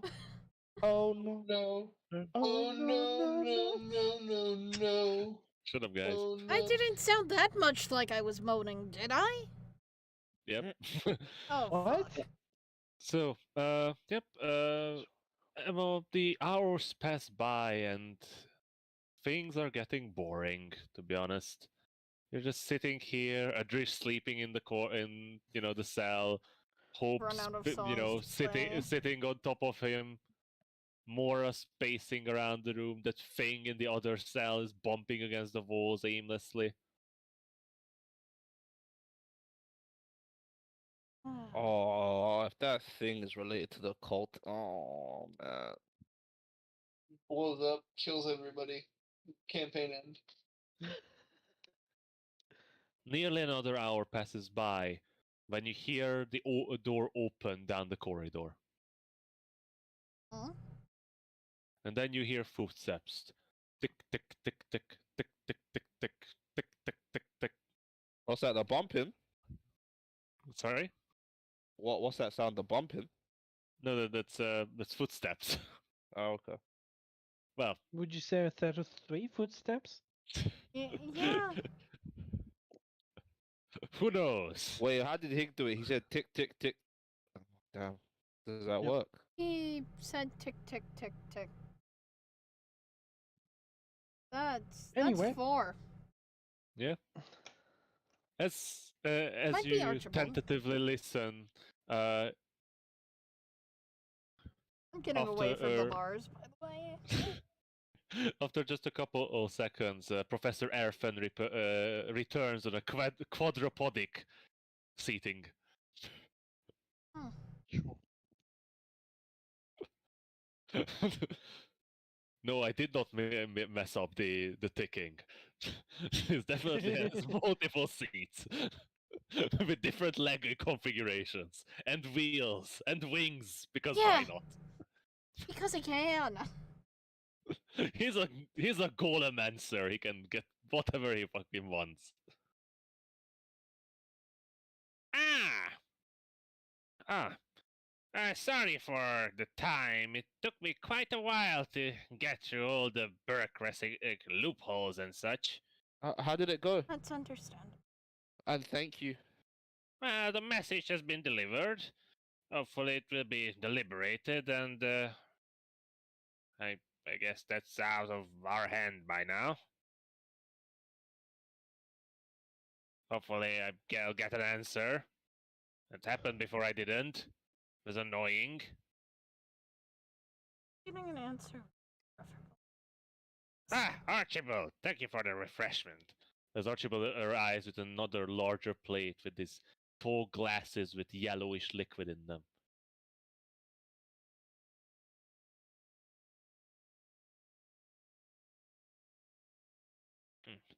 So, I hope these containment rooms are comfortable enough. Sir, is asleep. Ah, shame. Wanted to have some questions to this Adrisht fellow. I can get him up. I need to check his arm anyways. How long has he been asleep? For like 4 hours. Does he look like he's in a deep sleep, or is he like lightly sleeping? You know, usually when he sleeps, he looks like a corpse, right, Cardi? You know, breathing, not really breathing much. You know, his shadows pouring out. Sometimes bolts of energy shoot off of his body. Sometimes people age around him. I'm sorry, Professor, but have you ever seen that artifact before? No, I wanted to ask him about it. It's quite an unusual object. It's very, very intriguing. Oh, It's as not- far as we're aware, there's only one of its kind. It's not Well- something he chose, rather it's kind of stuck to him, unfortunately. But to be honest, as I was passing through the college, I had a bit of talk with some of my colleagues regarding him. He's much more interesting than the object that he's holding. Adrift How is? so? What do you mean by that? Well, I am correct to assume that he is not an arcane caster. He doesn't seem like the type. Is as far as I determined, aware. is a sorcerer. Exactly. But he doesn't display any of the primary or secondary features of sorcerer casters that I've seen before. Like you yourself, young man, is clearly have the draconic sorcery line in your blood. I'm sorry, correct? what? Oh, the eye. It's clearly a secondary feature of the draconic sorcery. Yeah, Or not? no. Oh. Are you sure about that? Oh yeah, it's a kind of odd pattern of scales, but I've met many of our sorcery pupils who have draconic lineage display such features. I just have an eye, right? Sorry? I don't have scales. But your skin around the eye, eye, to, yeah. to The become eye sort of a skin. socket adapted Oh. to fit the eye. Like you don't have scales, but your skin is like shows bumps like scales.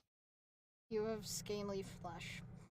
Oh. Not even scaly flesh, but you know, it's like a skin feature. Okay, Um, yeah. Yeah. Sort of no, a this beard. is recent. Ah, It's not. I don't believe I have draconic bloodline. I am a cleric of Mister. oh, my apologies. I thought it was quite like something, but that it some sort of magical experience going awry, I guess. Have you seen something like this before? Like I said, it's a secondary feature of draconic bloodline sorcery. But if you say it's not, are you certain that you do not have any draconic ancestry? It's happened before that it only showed up in later age of I don't believe sorcerers? I have one. As far as I'm aware, I have no connection to dragons. I did make one run away recently, though. Oh, quite a story. You. Yep. But as I said, our well, it feels odd just calling him Adrish. I don't think we're acquainted enough. What's his name? His full name? Is Dwish, Lascelles, Frasiam, Einsvolg. Oh, that's a mindful. Yeah. Mm. I think he would just prefer you to call him a Drish, honestly. Well, as I said, Mr. Einsfolk here is quite an oddity. I guessed myself that he is some sort of sorcerer, but he clearly not displays any of the draconic or even the wild magic sorcery traits. Yeah. From I what we noticed the same, but I just assumed it was something I did not know. Just a rare form of sorcery. May I ask? don't What's you wild think it's sorcery? related to the artifact? Could be. But that's the thing, my good friend. We have here in the ladies' college to study many forms of sorcery. We have a full auditorium where our sorcerers study their ways. Well, you see, sorcery itself is not like the arcane arts.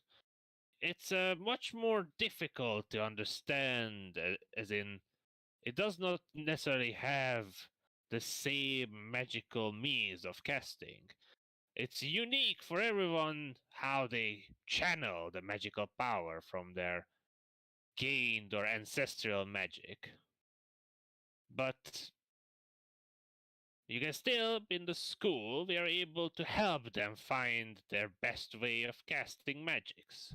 And of course, doing it safely. Would You see, there I've encountered myself a couple storm and wild sorcerers who blew up themselves every second day. Well- could you guys potentially help a Drish understand his sorcery? It's very intriguing to understand his powers. It's not something like I have ever seen, and to be honest, some of my colleagues were very interested in meeting him and getting to know his power and origin better. Well, we do know part of its origin. From what he told us, he died during a war in Thay against undead. Wasn't very clear, but I'm not sure about the details. And he woke up in a grave with the orb. As you begin to talk about the professor's eyes light up, his eyes go wide, and from one of his pockets takes out a small piece of parchment and attached to this wooden plate and begins scribbling down whatever everything you're saying. Oh, I see, I see. Oh, so his power might be connected to the undead. His power's a bit odd. He shows some. He does show some control over the undead, but he's able to do other things as well. He uses shadows as well in some way. I'm not sure how. Shadows? As in, Well, Yes. what do you mean shadows? Shadows. His. are you what- aware of the? Well, I'm sure you are, but there's a spell called darkness, right? Well, of course. His way of casting it is different from what I read about how most people the effect would appear for most. I know everybody use spell differently, but his is very different from what I read. Ah, then I must see a demonstration. Well, not only I. I'll gather a research group. Uh, This is I'm very sorry, You'd have to be fascinating. willing Uh, first. And Yes, secondly, yes. I wouldn't push anything too far with the Drish. We've seen in intense situations his power can Overwhelm It can him. go bad. be Oh. very overwhelming. There's Like I said, we do have wild magic sorcerers pupils in our college, and they are quite dangerous sometimes. As their power is the most volatile of the sorceric natures, as we have, of course, studied so far. And we have measures that are able to contain those outbursts. We also have to be careful because his arm is also broken. Oh, Is it still broken? It's it's still absolute. broken. I've been tending it for the past couple weeks. But the past couple of days. Oh, I thought he broke his arm weeks ago. No, you haven't been Oh. traveling for 2 weeks yet. Oh, really? Oh god, never mind. Treating it for the past couple days. But at the end of the day, we can't make any decisions on his behalf. We just want what's best for him. And if you guys are willing to help, I'm sure that Edrish will be understanding once he wakes up. Doran's gonna go near him and is gonna whisper. Should we tell him that it is to death when hope or not? Emma shrugs. Just slightly. Okay. Call.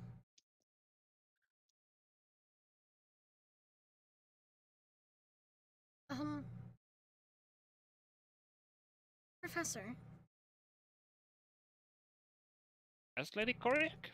you mentioned that I was an Eladrin and that it, was a surprise to see me from human parents. So, where are Eladrin typically from, if you don't mind me asking? I've never done Very much well. research. I told you weeks ago. This is Yes, but He I wants it from an am actual very scholar. forgetful and hey, that's rude. Nobody wants to hear from the nerd librarian. We want the chat professor. Yes, God. Doris, come on, read the room. Listen, first of all, Doran doesn't have a familiar. Second of all, he has a rabbit that can walk on 2 feet. I don't think you can do that, Doran. Just saying. Oh God. He Yeah, got. he Walk on only 2 has- I he mean, only has Doran has ducks that dogs, walk to on be 2 fair. feet, and they don't even listen to you. Yeah, that's true. Oh yeah. And That is saying, I don't think we rolled for ducks this morning. oh yeah. Just assume we got rid of them. And No, I want to see ducks. yes. Come on, give me that Duck D100. roll. Ducks. Oh no, they were right. Oh, Silvery Moon is under attack by ducks. Ooh, God. 80 is a big number. let's just say I got rid of them before we arrived in town because every time I got ducks, Adrish tries to fight them. The issue is, Dorian, that you came into the compound before the ducks arrived. Oh no. Oh, Well, not my problem. I think it's about to be. Sure, if the duck can cross an entire city and enter a door. They're gonna siege the arcade. What was it? Invocarium. Yep. That's 22 ducks and one giant goose. Oh God. I assume they just fill up the room. No, because they don't appear magically. They They arrive. come to you. Oh, they just arrive to you? Yeah. Yep. They will try to make their way to you. And Yes, how, the Eladrin. how likely Quite would, an odd bunch. A sub race of the elven kind. how likely would it be for one to be born to human parents? Oh, absolutely impossible. Well, So, I mean, Nearly impossible. yes, there have been other things to happen. Just as I come in, there was like 20 ducks just marching around the compound. I really? glare at That's Doran. Look, I That's strange. immediately look dead into Doran's eyes. are dogs a common problem around here? I've seen some in the fountains and the river. It's just odd how they were marching in a single line. Doran's pretending that this is normal. That's very strange. Yeah. Very. Apparently the guards had some encounter with some giant bird just after you arrived. Eh. Is there? In any case, yes, Eledrins. Odd bunch, those people. Don't often come to the material plane, and even some who live there tend to stay away from cities and stick to the wilds where they can do whatever they wish, I guess. All of them seem quite impulsive and very fluid. Well, that certainly tracks here as well. Is there perhaps? Do you happen to maybe have any lore books that I could read about them and their culture? Lady Emma, you're in Silvery Moon. Please, whenever you're out, just visit the Vault of Sages, the greatest library of the North. We can find anything there? Well, the Vault of Sages is one of the greatest collections of the continent, I would say. There are many volumes that myself are provided for the collection. Oh, that's amazing. That is wonderful. Thank you. Unfortunately, those volumes would not help you with your queries about the Ledrin. Okay. How Yep. long have you been sleeping now? For like 4 or 5 hours. Okay. I'm just curious about historical events, perhaps. And I don't know where else to turn if not this library in the north.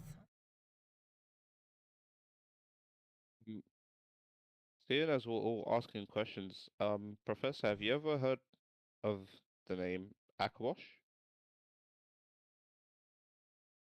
Kabosh? Is it a Uh, place? A person? I believe Akabosh is a person, maybe an entity. I was just curious. No, I don't recall. Would you able to like narrow it down? Is it like someone famous or? Believe so. That's all I really know. If I remember anything, I'll be sure to let you know. I was just curious. I'm certain that if he's a famous person, like was he a king or a warrior, a mage? I really don't know. Well, based on such little information, just a name, I'm not certain how long would it take, but the Vault of Sages never disappointed me yet. Okay. mean- Thank you. Finn, from what I understand, the only places better than there are very few places with more information to search, especially about magic and the like, than this Vault of Sages. Okay. Thank you, Dora. I'll be sure to look. The only I place just- better that I can think of is directly going to Ogma's library, and that's complicated. Yes, that's not a place that mortals go to. Sadly. Unfortunately. I'd love to go there. Oh, you wouldn't. I would. No. Apparently, if someone enters the library as a mortal, they never leave. That's worse place to live. I think Library. even if Doran was immortal, he still would never leave. But what is knowledge worth if you're not able to share with others? A fair point. I never understand when someone amasses knowledge to themselves and they don't want to share it with others. They hoard it like, well, I guess like a dragon. That's the point of libraries. No, the library is not a treasure trove of. Oh no, I mean the share of knowledge, not the treasure hoard part. Oh, yes, that is correct. But also, there is knowledge that you cannot put down in words. There is knowledge that you can only share as a story, as an experience, as a sleight of hand. It's a fair point. I don't think someone could have explained to me as well as I felt the fear, the presence of a dragon.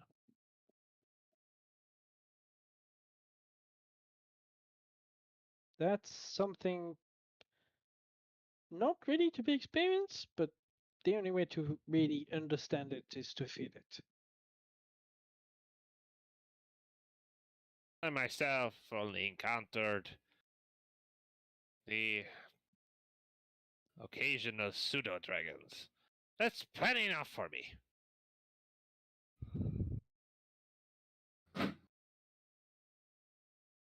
Are you certain that we cannot wake him up? I would have so many questions. I can wake him up right now. Check his own. Oh no, I would not want to bother him if that's an You issue. can. It's The just- problem is well, he's a 60-year-old human, so you know.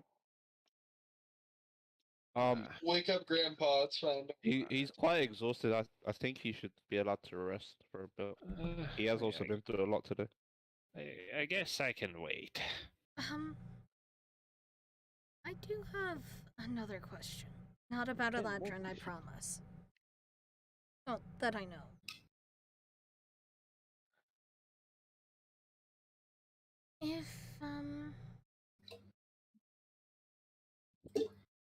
If, for example, I mean, it would be. There's this song that I know. I've known it intrinsically. Just about ever since I can remember. And I was wondering if you might have any knowledge on it, because my family doesn't. Well, sorry, Lady Koryak, well, I'm very versed in many factors of knowledge in general, magic related mostly. I am not a musician. Is there anyone that might know? That you can think of course. Of course. They might not be able to help you just based on a song that you know, but Utrum's Music Conservatory is the greatest music school in Silvery Moon. Well, it has superb reputation all over the North. Have I heard of it? Yes, of course.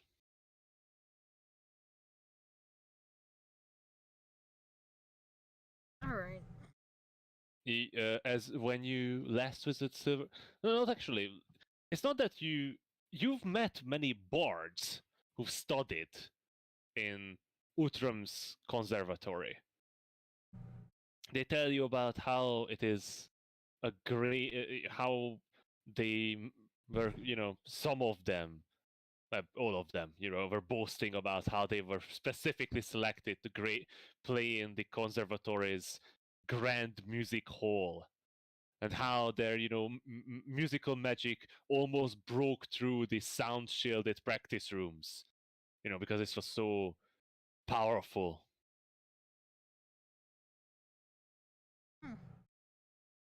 But, Ooh. boasting as bards. Yeah, bards are bards. Can't change that. But it is a music and song school where not only musical not only musical but other performances are played quite often. Okay. So it's the arts parts of arts and sciences. Got it. Well, it is part of the conclave of Silvery Moon, so it is, it is still a magical school technically. The conclave is basically the university of Silvery Moon. All right. So it's the University of Magic. So it's where all the drama majors are. I guess. Oh no. Essentially.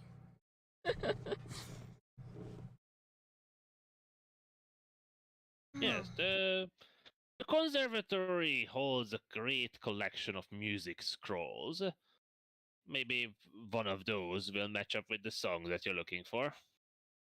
Perhaps. Thank you. I'd forgotten about it for some reason. I guess stress of the journey.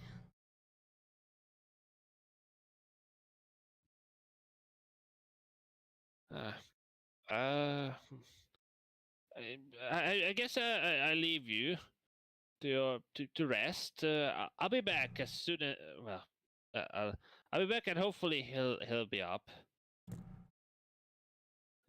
Yes, I guess an old man like himself needs plenty of rest after such a long and treacherous journey. I'll well, there's nothing to do about it. I'll leave Archibald here. He'll notify me when he gets up. All right. Archibald, please keep a lookout on him for a while. And if Mr. Einsfog wakes up, come and notify me. I'll be close by. Goodbye. And he clunks away again, and the rabbit sits down on a chair, which is very odd. And he stares at Adrisht's unmoving body. Emma, give me a perception check. Oh god, what the fuck is Mora doing? Nothing, apparently. Nothing. I'm assuming it's something to do with the cat. Because usually perception checks are. Once again, you're left to your own devices.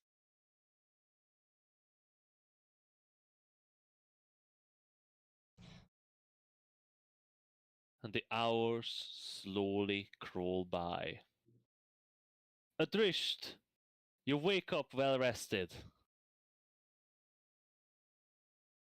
Well rested, based on sleeping on the floor. But to be honest, at this point, you're very used to that. And And what? After waking up, what's happening around? No change in the situation. I mean, there's a I look rabbit around at staring my at you. friends. Yeah. And I look at the rabbit. So, as you turn around, Hope hops off your back, and she sort of nestles your face with her beak. You sit up and start looking around. You notice the rabbit sitting in the chair looking at you, and as you sit up, it hops off the chair and start hopping away down the corridor. Would you give me a perception check? Well, while he's looking, I'm gonna go check his arm. No, you can't come to me, right? Yeah, you are locked in a cell. Mm-hmm. Oh, I thought we were in the same cell. No, we're not supposed. he's in basically a containment field, and you're in a cell room. Oh, okay, never mind then. By the way, Finn, with that you did finish a long rest. If you wish, you all can do your downtime activities Yum yums it is. if you're able.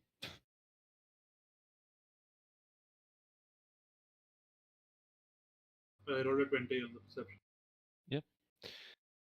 So, oh nice, double 17s. So, Observe Adrish, anything?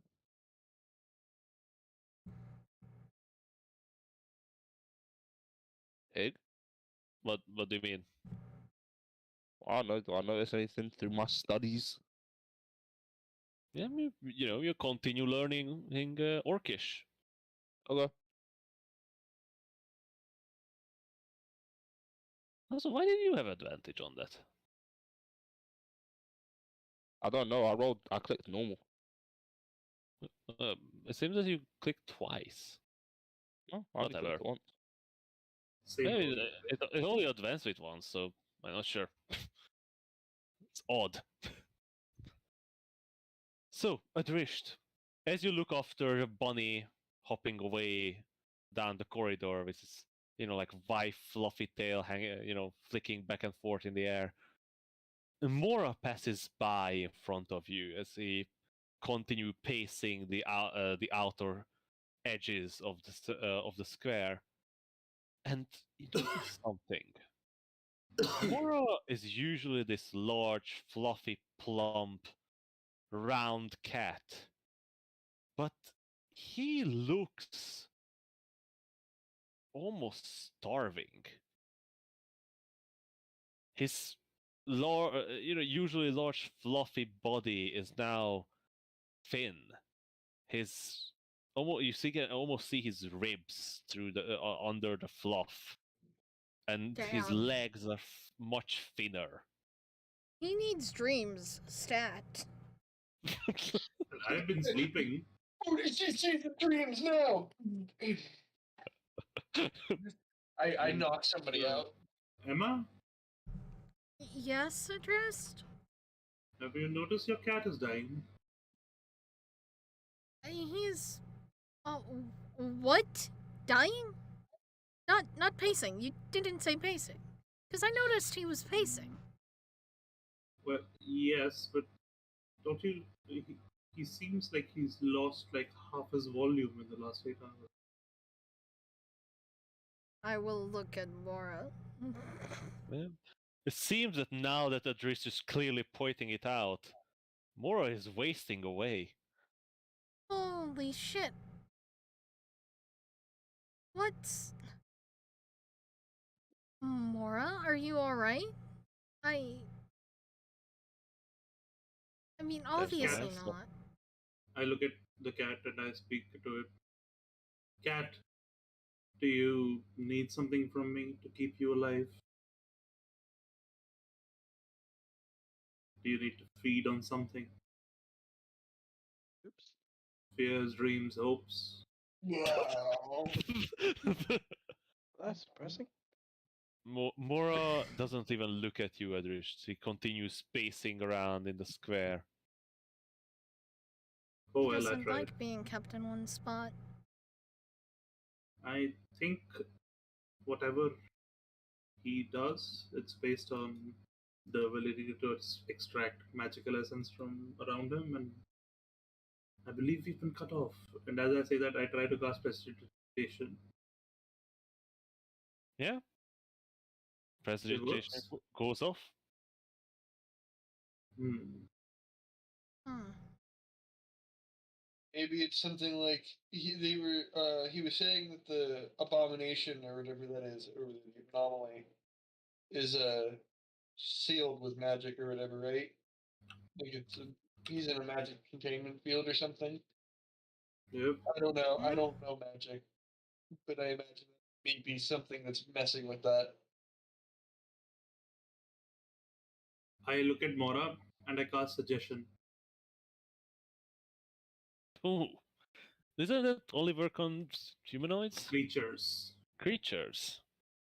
They need to Ooh. understand me. Need to check exact wording on suggestion. Says you suggest a course of activity limited to a sentence or two and magically influence a creature you can see within range that can hear and understand you. Creatures that can't be charmed are immune to this effect. But that makes sense. It's a charm. Yeah. And I'm And not gonna make it stab itself. So yeah. and what is the course of action that you suggest to Mora? I suggest you tell me what's wrong and what we can do to fix it. You cast suggestion. You feel the magic take hold as in it comes to effect. Sorry, But you're cutting it out does- a lot. So, so the suggestion goes off. So the Is he spell just cutting out for me or is he cutting out for everyone? Hello? Hello? Yeah, Okay, now no, I he's fine. Not for you. He's No, you're my fine. internet is shitting the bed. 1 second. Shitting the bed. I was wondering if that was what I heard. It's Okay, I think it's fixed. Go on, sorry. Can you repeat that? Nick? Sorry. The magic goes off, but Okay. the Mora doesn't seem to be affected by it. Okay. But Understood. as you cast a spell on him, his face snaps towards you and his eyes glow. Oh, My words I'm still are the same. I'm going to need a wisdom saving throw from you, Adrisht. Oh, what the fuck? Moira just straight up kills him. That was almost a 1. You guys saw that, right? I saw that. God, It I rolled saw onto a that. 1 twice and then rolled over to the 13. Ah.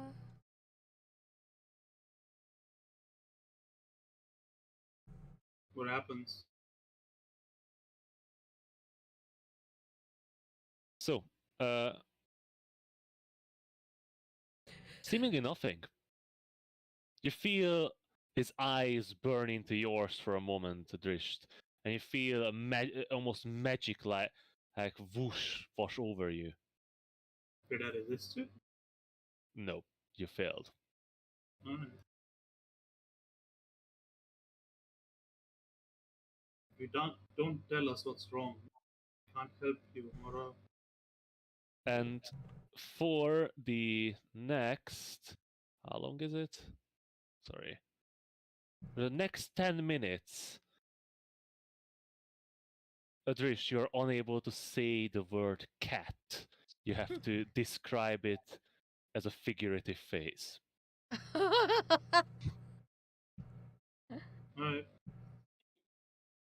Your feline companion has cast a spell on me, allowing me to not use the word that I would normally use to describe it. So, You can't say cat? that Yes, one. that. Isn't that what Moira... I'm As beginning to think that's not what it is, and I am beginning to Clearly, trust Moira my is not a cat. I mean, I am not quite sure that cats can normally cast spells. However, Mora has assured me that he is indeed just a cat. I Yeah, believe because Mora's the cat lying. that can speak, jump into your shadows, and cast spells And levitate. definitely will not lie. Either way, the cat is dying. Sorry, no, the feline companion is dying. And, well, if it doesn't want help, I can't really do much. What do you do, Adrisht? That's what I said. I'm doing asking, nothing to say. what do you do? I'm just sitting there waiting for the gnome to turn up.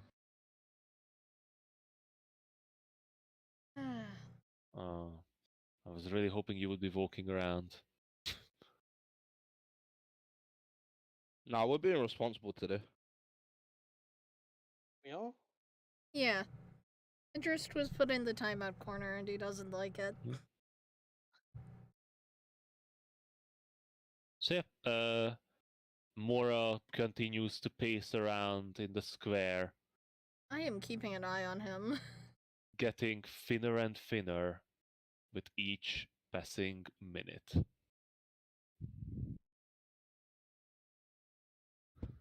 Mora.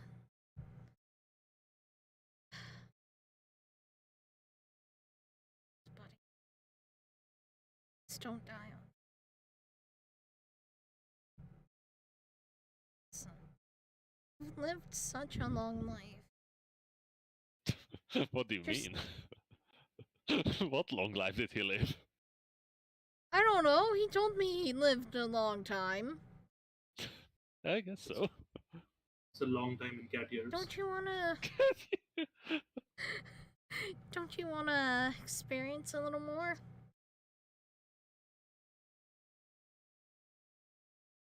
You know, just hang in there. Please.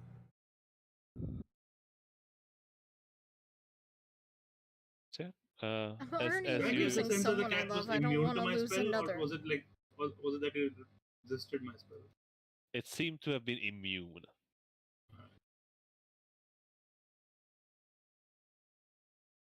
What did you say, Emma? I'm already losing someone I love. I don't want to lose another. Yeah, Adrish dying. Yeah, that Eh. would be peak. I love him, but like, his time has come. Damn, yo, that is ageism. Jesus. He's being I'm starting with fireball next time. poor old man dying of magical aging and soul extraction. It's his time already. Just let him This go. is time. So, Adrish, as you sit around now, suddenly the door almost bursts open on the end of the corridor, and you see the gnome man that you've met before hurrying down the corridor. I forgot to mention something to you. Mm-hmm. It seems as if the Institute has taken quite an interest in You. your abilities. Be right back. Why? They've never, according to the professor, they've never seen a sorcerer quite like you. Oh my god. Do they want to cut me open? Mm. Got to start running again. I don't think so, just they seemed very willing to respect your boundaries at the very least. They're just curious. But if there's anything you don't like, Yeah, I'm it's sure fine. they I won't need press your answers buttons. anyway. It's fine. He clanks into the room with his tripod chair again. Don't you mean the gnome pod? He said he's a tripod. Yo, can you change his image and just like edit him on a tripod? No, the thing is, like, his tripod is his indoor chair, the quadrupod is his outdoor chair. Yeah, the outdoor chair when you have a fucking iron golem. That requires a lot of magical energy to run. For sure. It's not very efficient. Yeah, Yeah, but it must it's be cool, fun. so who cares? If I ever make a campaign now, I'm having a magical tripod of disguise self. Nice. So, Mr. Einsfog, you're finally awake. I hope you had a good rest. I'm sorry about this inconvenience and the lack of furniture in the containment field, but I hope you are aware of what sort of power that you're wielding. Yes, I have some idea. That the orb that you're carrying is extremely powerful and dangerous, and also quite evil by the looks, the feel of it. I am very, very impressed that you are capable of containing such a power. Orb itself is not a sentient thing, so I doubt it can be evil, but it is very powerful, yes. The man Oh, who created it, however, was probably very, very evil. there's no need for intelligence for evil intent. Its purpose is evil itself. Yes. But yes. yourself, you're clearly in control of it. Well, in some measures, at least. Yes, while I am in control of it, it does have outbursts. More importantly, there is another being I am contracted to that helps me maintain control So, over it so you're a warlock? as well. Yes, What do you mean as well? as a sorcerer. Oh, that's very, very, very interesting. But are you aware of what is? Oh no, I need to take notes. Quick, Archibald, bring me more paper. So, do you have knowledge where this power comes from? The Has it? power I wield or the power of the orb? Wait. So they are separate. Well, they are, of course, they are separate. The orb is the magical entity, and you're wielding a separate power. And you're saying that power is contained by a creature? Is it a parasitic creature inside your body? We have seen have seen magical wild magic sorcerers with parasitic creatures providing their magical fuel. I can. Well, how to explain this? The orb itself wants to consume me. There is a power that is within me, That is terrible innate to to hear. me, innate to me, that is trying to protect me from it. It has its own purposes, of course. And this power, this innate power, have you been born with it? Is it hereditary power? Does it I come do not know. from? Do you It know? You know its manifested later source? in my life. The source is something in the Shadowfell, probably, or That was We from don't the know about that. there's no Shadowfell. or was probably. But there is no Shadowfell at all. Yeah, we know that this. We don't know about the Shadowfell.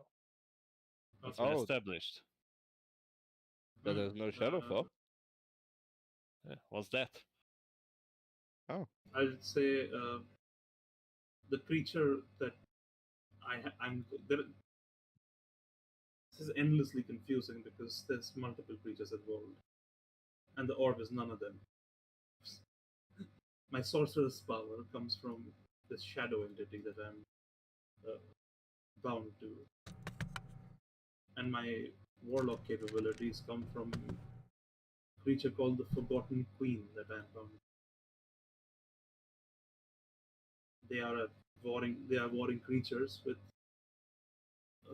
purposes that are contrary to each other. I think absolutely fascinating. More importantly, where are we on the request? What request? Oh yeah, oh The- yes. I haven't heard back from you, but I believe me, I will tell you first as soon as there's information.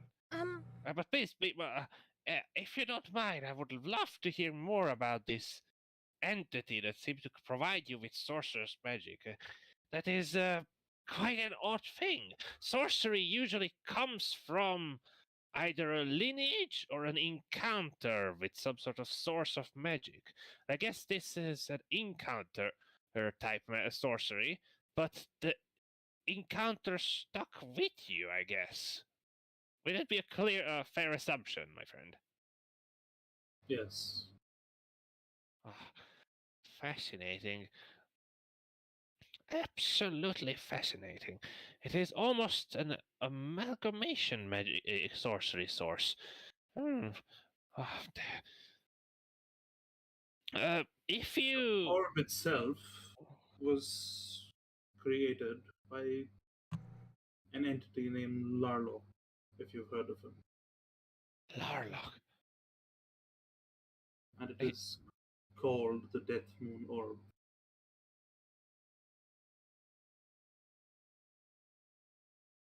oh, that is Oh, I don't myself know about such item, but I'm very Think of it- certain. Think of it as a lich's best friend. Oh, Yes, it's that kind of power. And so I fight my battles every day to make sure that that's not how I end up.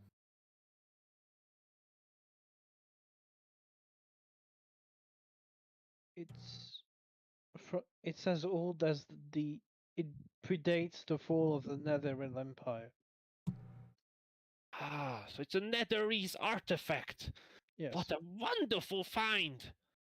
Oh, it's very, it's a very. Terrifying curse, friend, not a fight. Oh, but it's so rare and such a powerful artifact. We have the chance to study.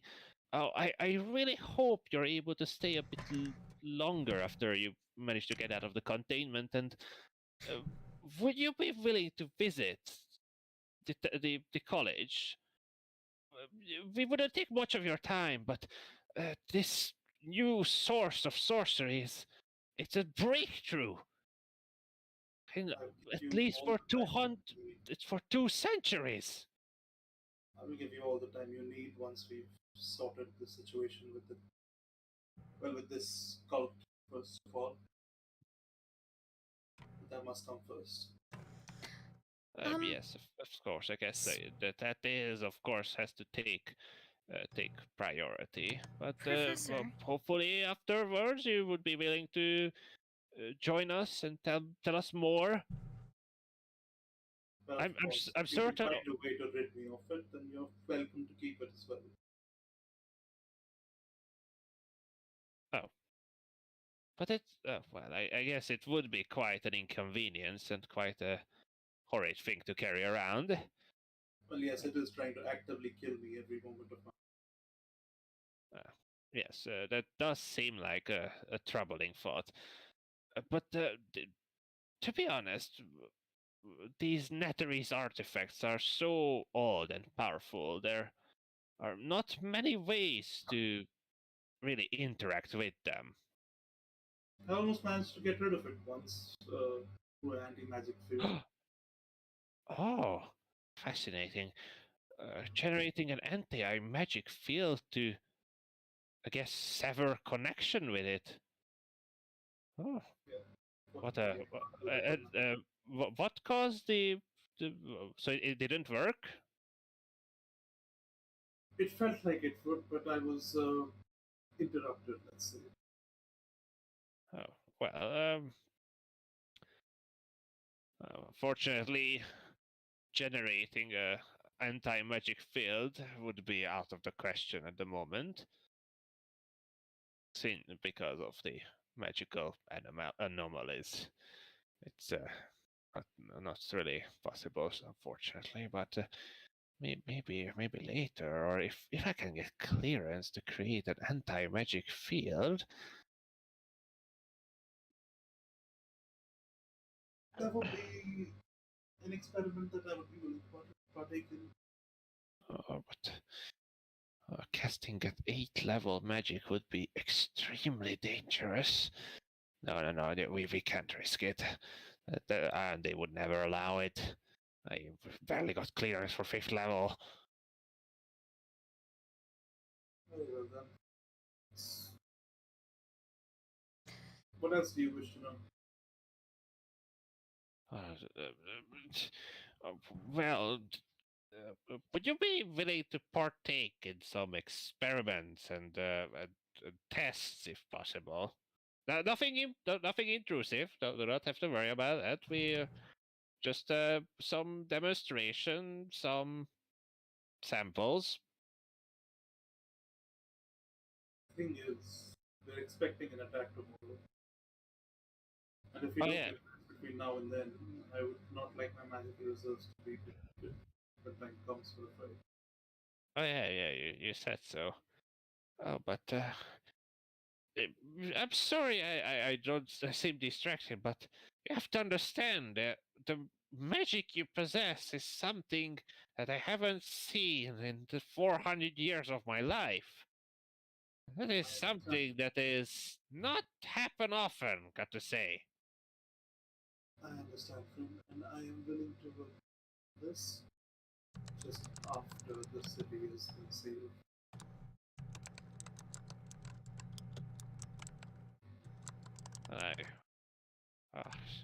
I'm so flustered.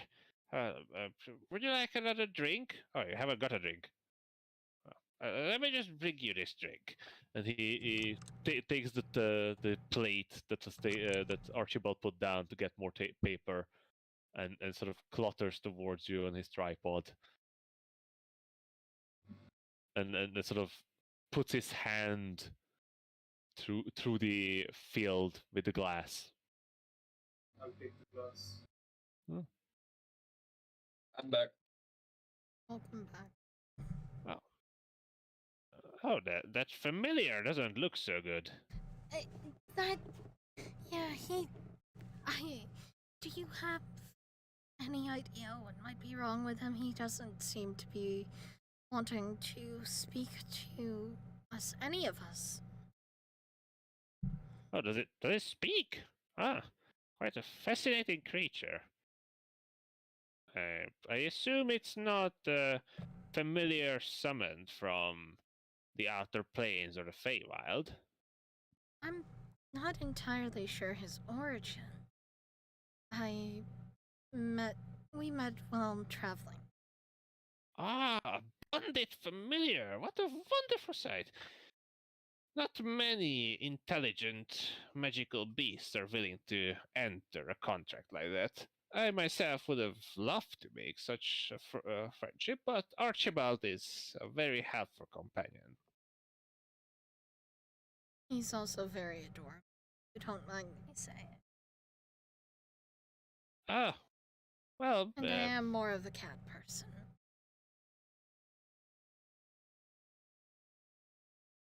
yes, this form I've given him is quite charming. I guess, well,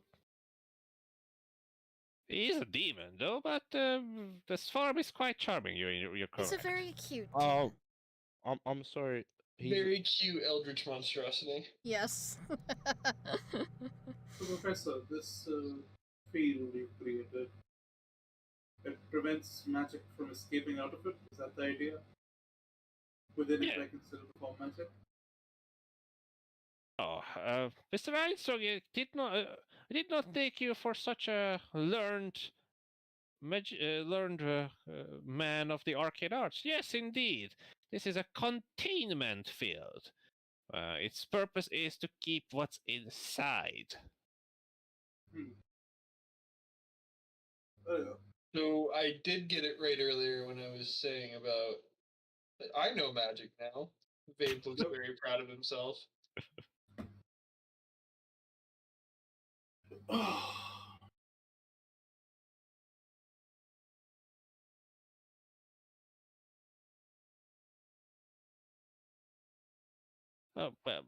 I'll check on if there's more decision made on your case. Just hang in there. I'll be back. Clutter, clutter, clutter, clutter. How long are we? Oh, bureaucracy. How I hate you so. At least we agree. It is tedious. I'm gonna become the arch lich of anti-bureaucracy.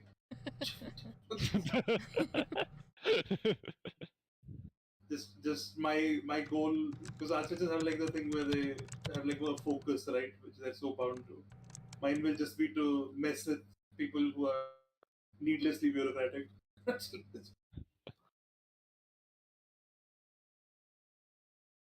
You know, you can't run a city without bureaucracy, to be honest. That just devolves into chaos. Exactly. Chaos, anarchy. Yeah, because those are fun things, right? Anarchy! I don't know what it means, you guys but I ever seen- love it! Have you ever seen that video? It's of this dude, he's like got the mohawk, he's got the biker jacket and everything, and he goes, It is such a shame that teachers are like this. And he slams the table and his little anarchy sign falls down. And he goes, oops, my anarchy symbol. And he picks it back up. It's just, oh, come So- on. It's funny. Sorry, I don't get it. I don't understand. In any case, now you are left to your own devices again. What do you do?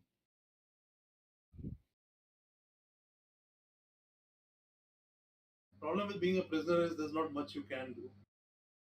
Yeah, because bureaucracy takes motherfucking forever. Yo, we don't even have bars or like a harmonica. But You know what? have I'll play a bars. fucking song on my ring. Is there like a metal cup in here that I can rake across the bars? You have If you- everything on your person. That nothing was taken from you. You As want to Emma's mess playing- up I'm Emma's gonna rhythm. materialize a harmonica. Just Emma has said metal, but it's not weapons, it's instruments. Stored inside the body. I just pull out the sword and start clink, clink, clink, clink. No, I'm just.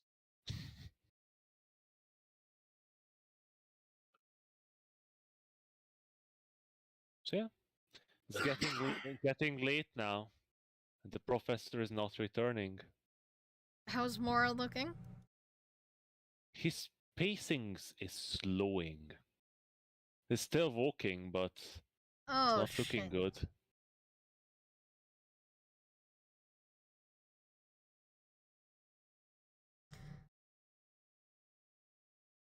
Oh, God.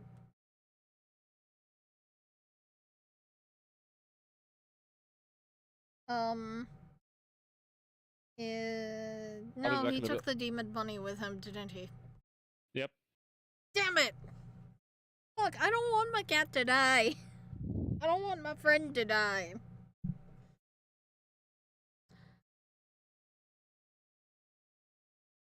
I will just, I don't know, intensely stare at the door, try to manifest positivity. Manifest positive. That's the point I'm at right now, yo. Alright, so what do you guys do? Are you going to take another long rest? It's getting quite late. But it's difficult to tell, what time is it. There are no windows. But you see that the magical light fixtures begin to dim. And the thing banging on the walls is banging still. Well, in absence of other things to do, I will go to sleep again. Yeah. By Anybody- after doing my meditation. Or I guess I can try to fix my arm. Why not? I guess I will try to trance the worries away. Be a bit of a hippie about it. Yeah. Anybody keeping watches? Yes. Watches. Why? We're literally. Well, maybe they come back. Force of habit. If nothing else. I volunteered for the first watch because I don't want to, Oh, look Have- at you, Adrish, fixing your arm. Slowly but surely. I don't want to have Mora waste away while I'm watching Alright. more. What about you, Dorian and Finn? No, sorry, Finn's not here. What about you, Dorian? What? Do you, What about do, me? do you wish to do anything? Nope. No one's been reading for most of the time, so it's gonna keep Yeah. reading.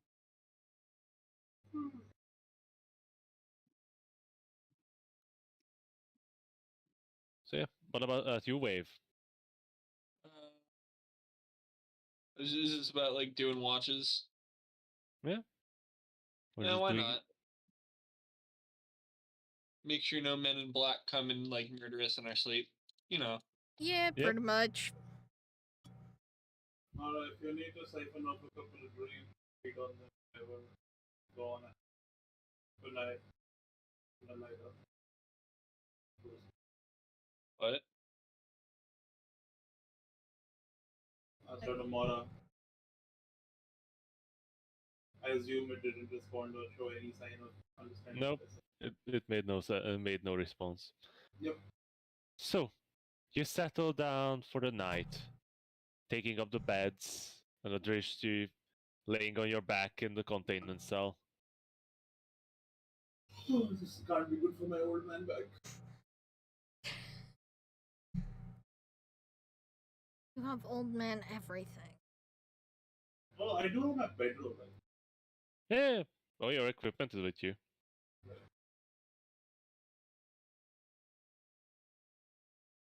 I could summon some lesser.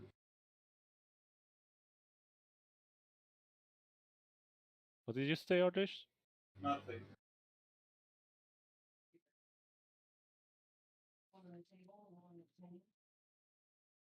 See?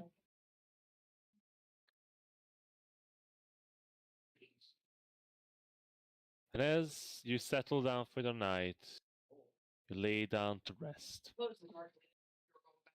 Okay. Emma, you sleep sleeplessly, waiting, staring at the door, and glancing back at Mora.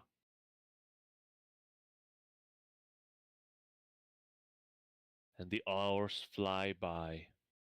1, 2, 4, and you feel like you'd fall asleep now, or at least trance, Ooh. because the night is Yeah. going away. Trance is what I will do then.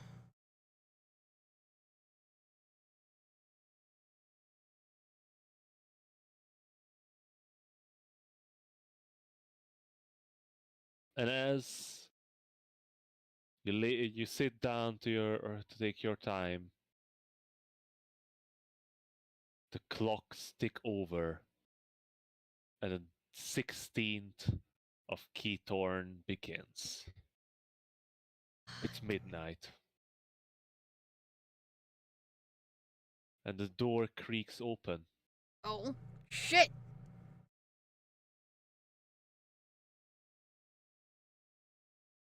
Yeah.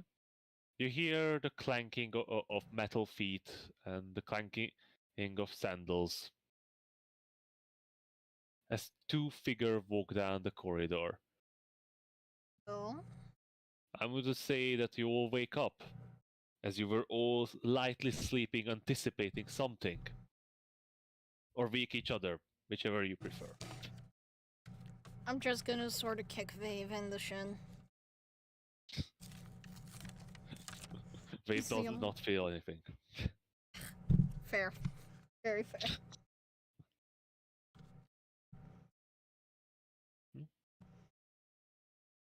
Hopping in front arrives Archibald. Silent as always. Making no sound. And looking very menacing for some reason. Well, But I also mean, we know extremely he's cute. a demon now, so... I know. He's, just as a familiar. Fair. But behind him comes two figures. One on a four-legged chair. You know what? It has one leg. It's a pogo stick. Boing, And boing, boing. And behind him, the strangest looking dwarf that you've ever seen. Hmm?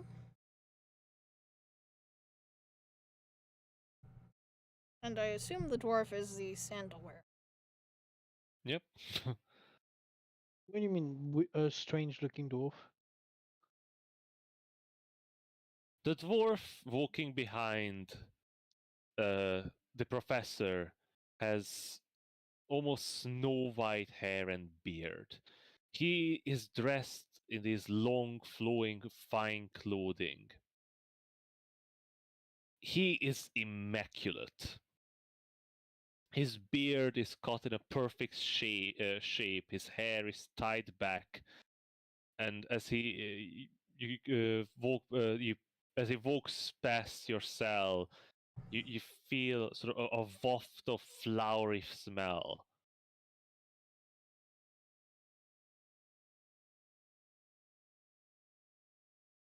you're awake. Great. This is here Brett, the advisor and sage of Lady Alestria.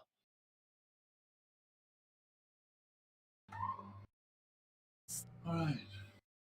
Nice to meet you, Brett. Was it just B-R-E-T-T, Brett? Sorry, what? What was the name? The name he said was Fret. Oh, Fred. F-R-E-T. F-R-E-T. okay. I heard Brett.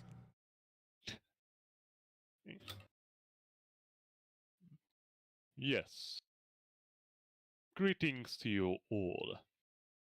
I am Fret.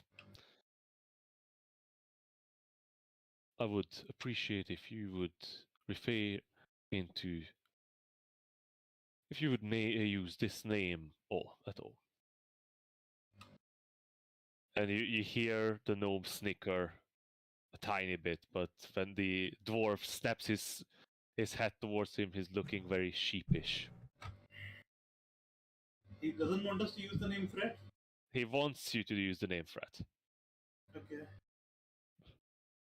Stood. In any case, the news you have delivered are very alarming and require further deliberation. For that, I would ask you to accompany me to the palace. If you are capable to comply immediately, if not, very first thing in the morning. Let's go right now. Let's. Please.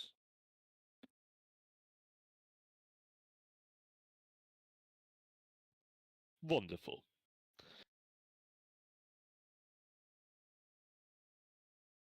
Or Pip, if you won't mind, please open these cells. So yeah. Orpip walks around. He touches the locks on your cells with one finger, and the locks simply latch open. And he walks up to your containment adrift, and he touches one of the stone pillars, and the almost shimmering invisible wall collapses surrounding you. I hope that you will be able to hold to your word, Mr. Einsfog. It would be wonderful to have another conversation with me and my peers, if you don't mind.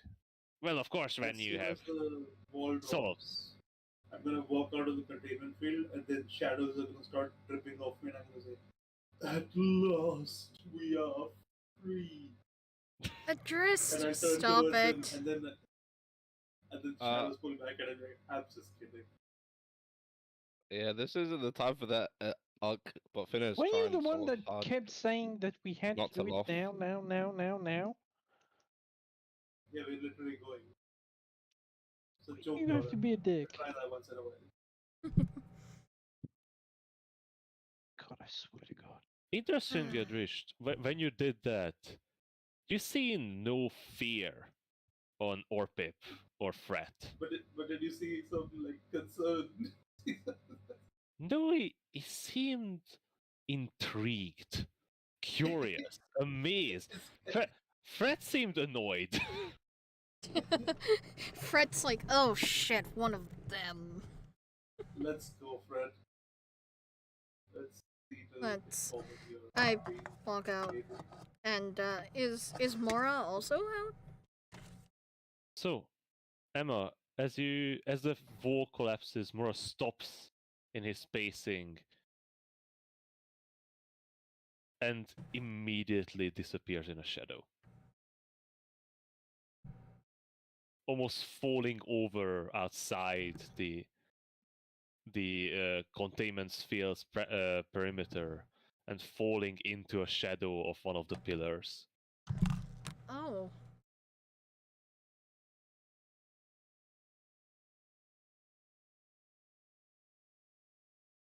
Well, can we go on? Lady Please, Leroy. Lystra's is very busy, but she is insistent on seeing you.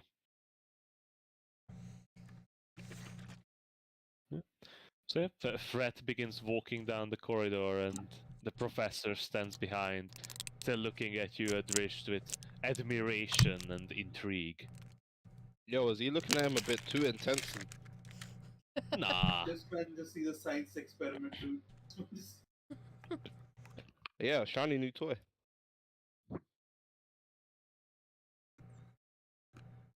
You know, he just seen that the new flavor of Coke has been released. It's shadow flavored. Shadow flavored Coke. I'll start walking through the halls, and as I go, the cloak billows behind me and leaves trailing shadows. And Hope is just flying above you. Yeah. As the professor is just tripoding behind me. No, he's staying behind. Oh, he's not coming with us? No. He has work to do. Need to prepare the experiments. Then I will ignore, then I will refrain from the pageantry. You know, the dissection chamber needs to be sanitized. God.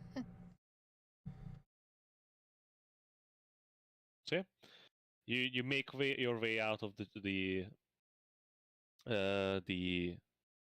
tower. Sorry, the basement of the tower, and you find yourself in the night in Silvery Moon. The beautiful all-night sky engulfs the entire sky, entire vision, and you see all sorts of colored lights twinkle and dance on some of the houses around you.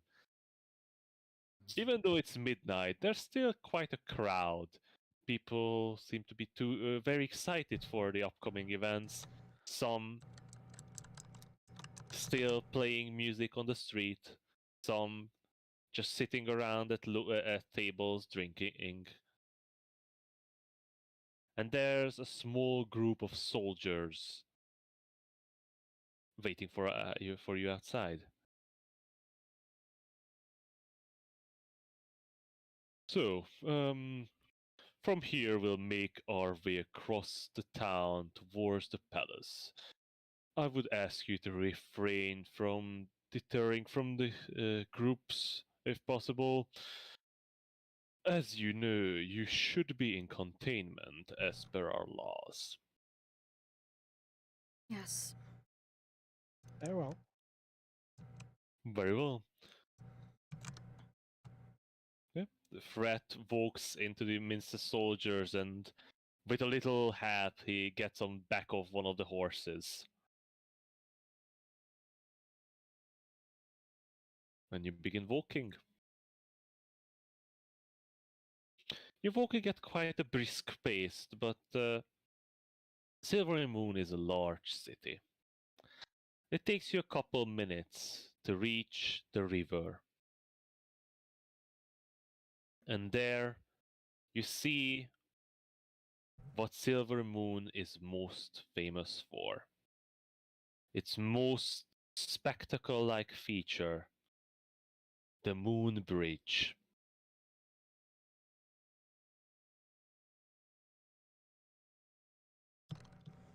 The Moon Bridge, a magical, invisible bridge crossing over the river itself, connecting the southern and northern part of the city. A small guard post sits on both banks, and you see people floating above the river as they walk. But now, in this dark night where there's no moon at all, in the pure starlight, the invisible bridge almost seemed to glimmer. Ooh. It's a very odd feeling to cross on this invisible bridge. I'm going to just post an image on Discord that's just to give you some visual.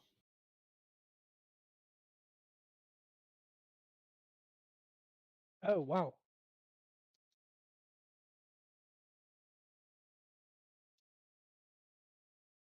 Damn. It's cool. Yeah, it's pretty cool. You cross and walk through the city. The beautiful illuminated buildings surround you. And it's odd. It's an odd feeling. As you feel the threat that looms over this city, but its citizens seem hopeful, cheerful, even though you do see signs of struggle. There are closed shops, some locked down buildings, but in general, the people seem happy, which is not something that you've seen in a lot of other places in the last couple weeks with the cultists, the plague, all the horrid things.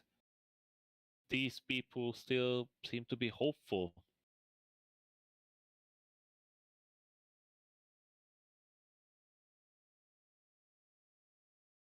It takes you near an hour to reach the palace. You pass by many beautifully ornate temples to different gods and reach the edge of the city where stands Lady Illustrious Palace. The High Palace.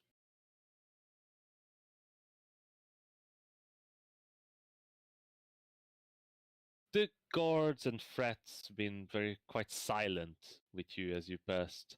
They did not seem to bother to tell you anything on the way. Did you did you try to talk to them? Or just march on? Nope. Keep going. Nope, I don't think we did. They're not talking, so what? No. Doran is way too nervous about this. Yeah. So, Dave's just taking in the sights. you walk up the staircase leading up to the palace, and you're led through an entrance hall. It's a beautifully ornate chamber, decorated with all the fineries, drapes covering the tall windows, rows of chairs for people to watch from the sides, and a huge throne at the very end of the chamber. It seems to be an audience hall from the city's leader, where she can be approached by her subjects requesting audience. But the chair is empty.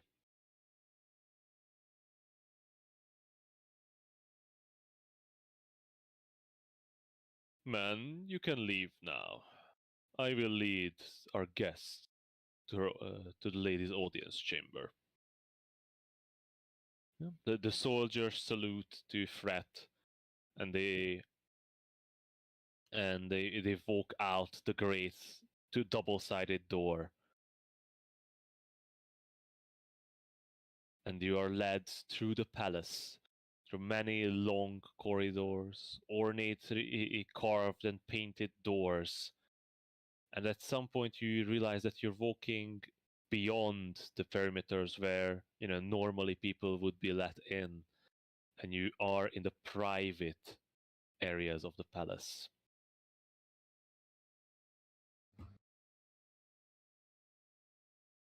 After a while, you reach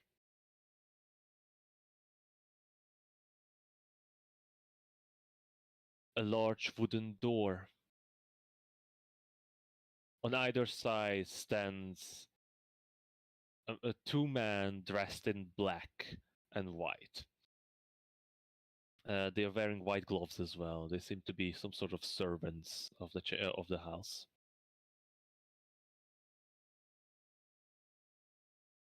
As they step in front and open the door, they begin calling out your names as you enter.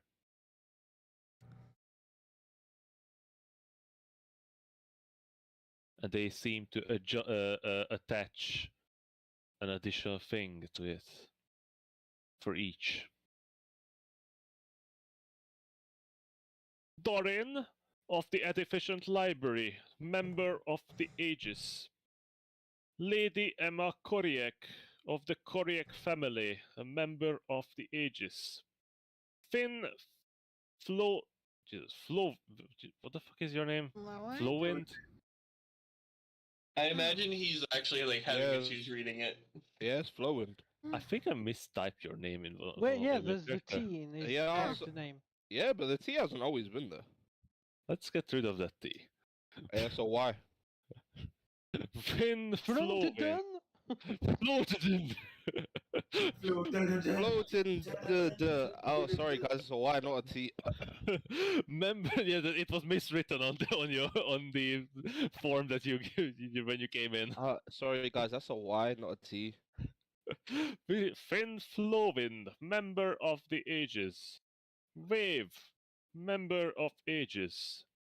Adrish Lascelles Frasium Einsfog the Fourth, member of Aegis. Fredegar Rockcrusher. What? What? Wait, how do you spell that? Fredegar? At this, Fred sort of, clears his throat for a moment, and the butler sort of shies back. Anyway, we've heard of his name before? No. I don't know. But give me a history check. I know he's trying not to have his name. He didn't tell us his name.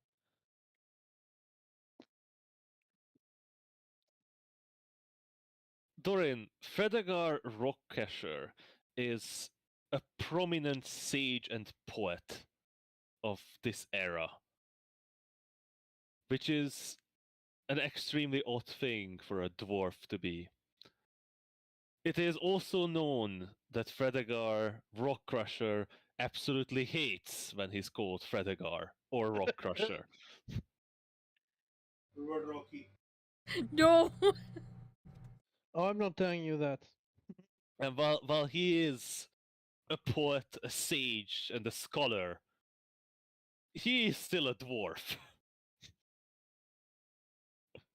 It is he's very soft-spoken and has a beautiful singing voice, apparently. But it is known that it happened before that someone crossed him too much, and he bashed some knees. That's the knees. Right. So the moment the name is heard, there's like recognition, Dorin, and a hint of fear. In any case, you walk into this chamber, which seems to be a room leading to a balcony. On the balcony, looking outside the city, above the wall, sits a chair, a high-backed chair facing away from you, and to the side there are many chairs arranged, at least 8 or 9 chairs.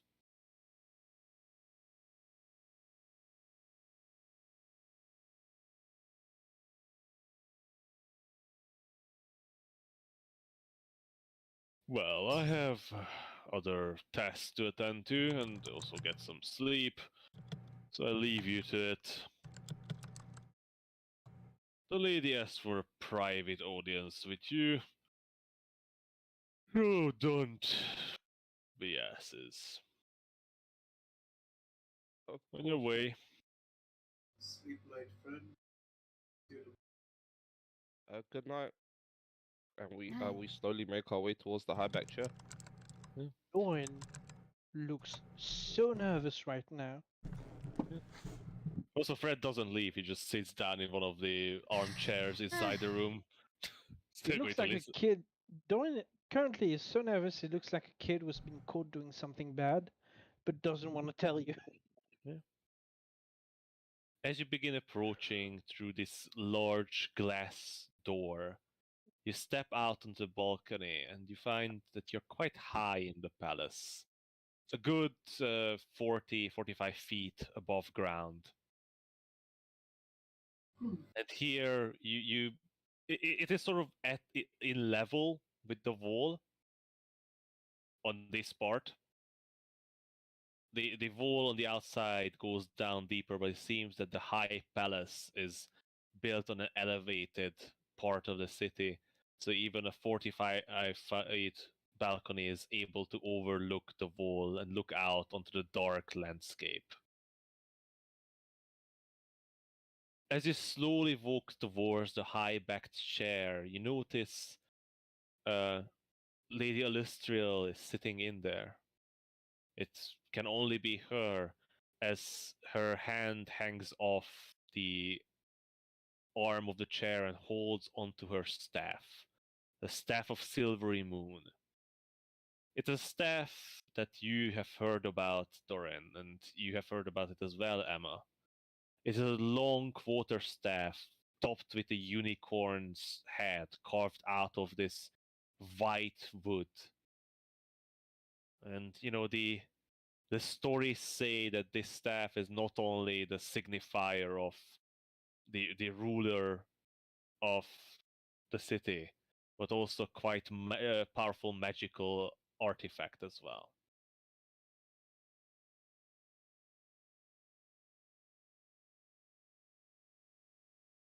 As you slowly walk around the chair and gaze upon Lady Alustriel, you find yourself awestruck.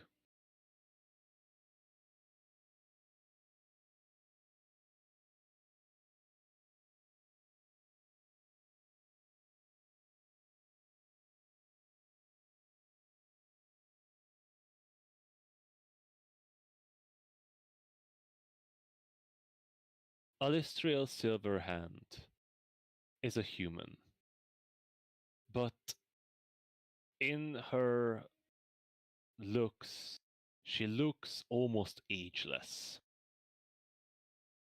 As she gazes upon you all, in her eyes you see a long life's accumulated knowledge and power. But her flawless skin, her beautiful figure shows a young woman, or at least younger than she should be. From her head cascades gray hair, but not gray by aging, but almost silver-like.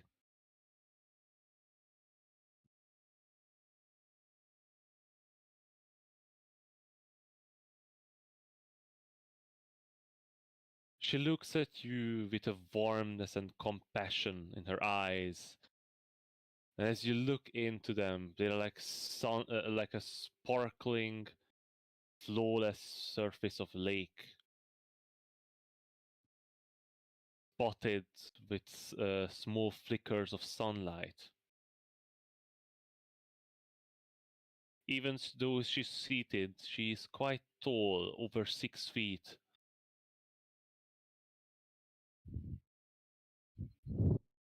And as she sitting there, she's wearing this warm cream-colored dress. The long sleeve on one of her arm is hanging off to the side, where she's holding onto her staff. The other covers her other hand that sits in her lap.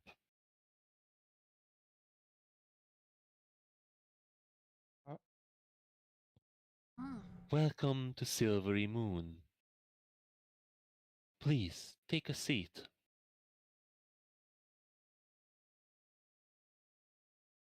We I- sit, I guess. I You whispered to don't Emma, look nervous before, it's worse now. Emma, shouldn't we be bowing? I curtsy and then I take AC. I Join bow is on deeply autopilot. and then take a seat, and I try and guide Doran to his seat. Try to like copy what they're doing because I don't know what I'm doing.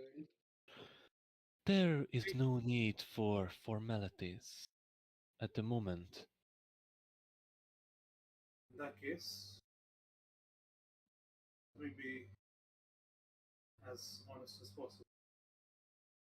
Yes. The news you are- bring is of grave danger. Yes, and as much as it pains me to say, it is most likely true. While we cannot offer much in the way of further proof, what we can offer Sam, that is what we. These people are clearly capable of mounting attack. And even if this city doesn't fall, the loss of life itself on a scale that is unexpected. Artie, you're sort of cutting out for me. Like I hear Yeah. every first word of your sentences. Said, while we cannot guarantee the veracity of our claims, I behoove you to look to Waterdeep as an example of what this cult can do. Lady Emma lost so much in that city. I would be loath to think that you would lose as much here.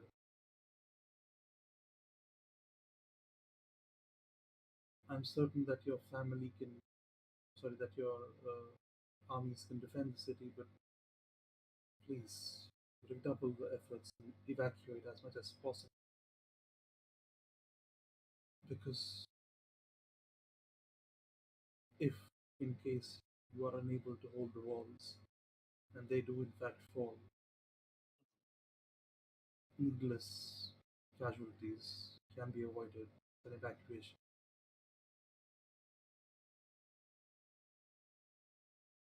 Thank you for your advice. But we are not so eager to abandon our homes. My people protect Silvery Moon. I also protect them.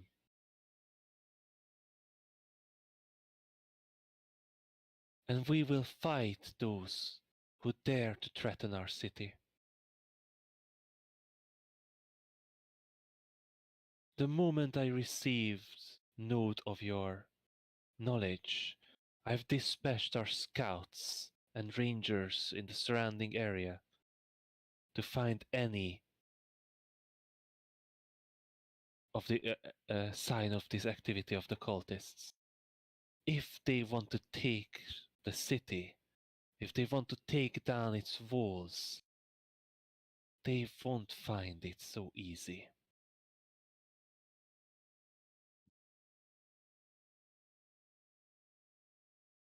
When they attacked Waterdeep, they had a ritual going continuously through the attack itself that allowed them to summon beings. I would implore you to also perhaps look within your own walls and see if an infiltration has already occurred in some way. I know there is not much time, and it's like searching for a needle in a haystack. We must take every measure we. Oh, Artie, you're cutting again. Why? I know you're really getting into it, man. Yeah. Man, he's practicing for when he becomes a Lich King. Thankfully, Silvery Moon is constantly being watched. We are in no danger of infiltration. These Wolves keep out all evil, and even those who manage to hide their intention. We keep a close watch on them. You have seen what happens to those who carelessly walks into the city, posing danger to its citizen. The thing is, we walked into the city knowing full well that you wouldn't hurt us. These people are coming here with the express idea of attacking the city. They will not simply walk in. More importantly, is there. I know you might not want to tell me this, but if there are any entrances from below the walls, any tunnels, any secret ways into the city, please make sure that they are secure.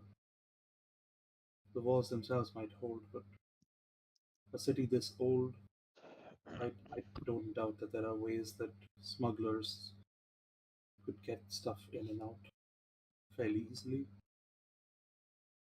or at least at a price. It pains me, my friend, that you know so little of Silvery Moon. I'm not from this continent. I know. I've heard that you come from a faraway place and endured many hardships and danger. You see, Silvery Moon is not only protected by its walls. Silvery Moon is protected by its wards as well. And these wards are not so easily broken.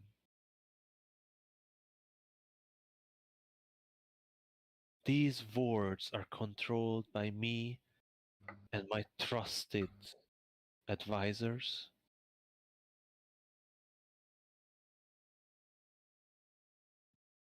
And they not only protect from outside attack, but also protects our citizens inside the walls as well.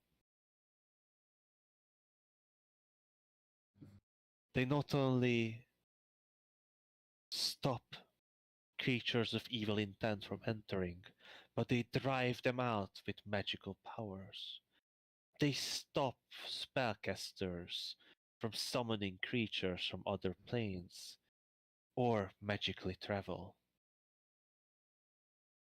By my decree, they restrict some measures of magic, and because of the arcane anomalies, while it is not enforced by the wards, it is under only jurisdictions to cast higher than 5th level of magic.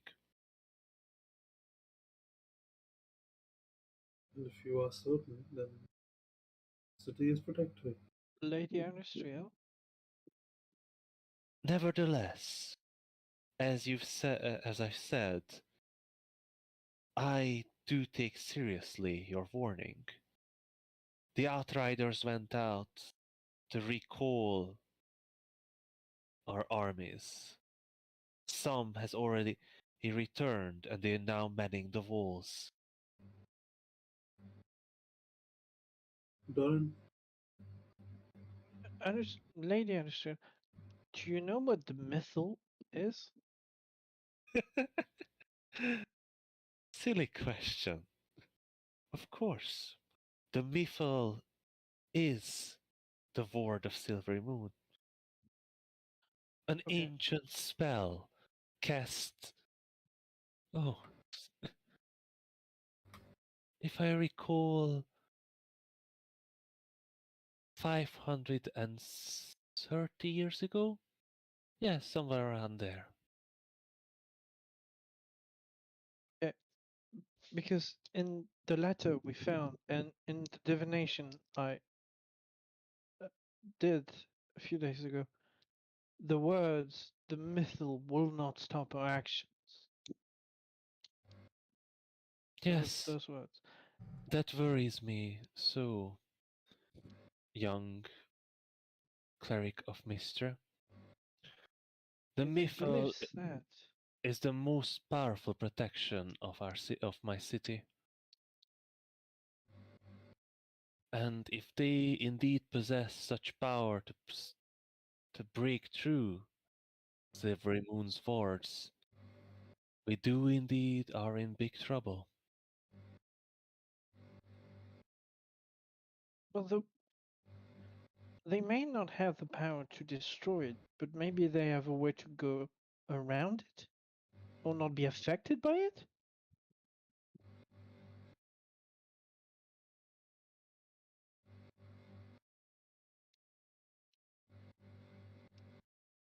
Well, well, maybe once this threat passes, I can tell you more about the Miffle, I young Craig. would love to But know. but you see, the Miffle cast over Silvery Moon is not so simple to be passed through or avoided. It is a magic cast before the new laws of magic were put in place. Oh, Uh, do I have any idea what that means, Six? No.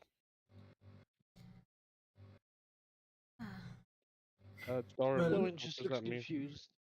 either way, it would be prudent to check on it, because if they're so confident as to claim that it wouldn't stop them, then perhaps there is some veracity to it after all.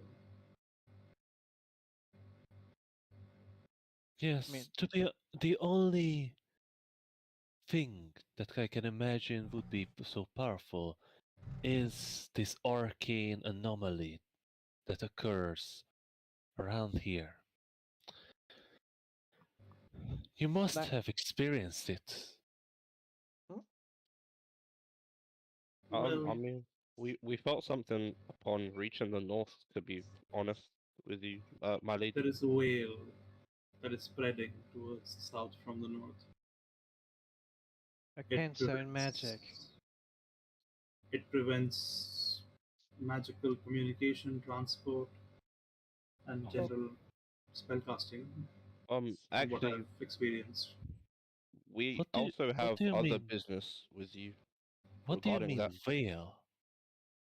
It's well, we didn't see it. Only Adwish could see it. But upon reaching, I think we were reaching the moon, passing through by the moonshine house.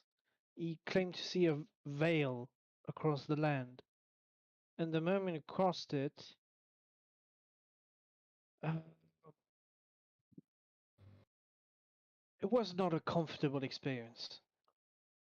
Tell her exactly what you saw, Doran. Might be more I relevant to saw her than anyone corruption else. in the weave. I saw for a moment, I saw the weave of magic, and somewhere here on the north, a cancer is growing, twisting it, changing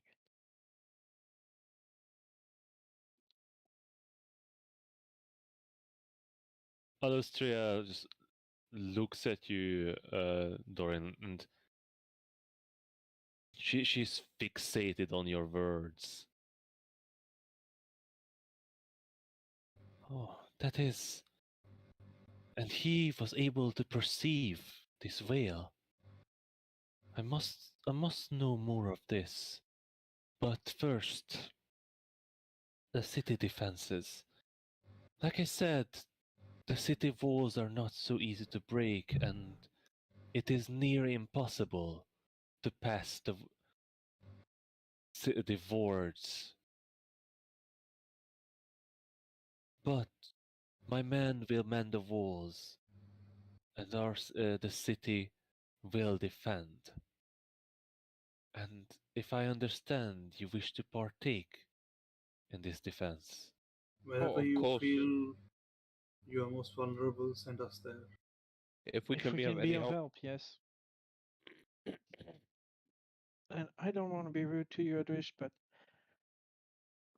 wherever is vulnerable, There's better people than us. Not if they can't cast 5th level magic in upwards. Do you have Doran, sorry to interrupt Yes? you, but don't you think it's a good time to hand over? Oh right, the scroll. thing? Yes. I mean, we did also come here for We- another reason. Yes. I'm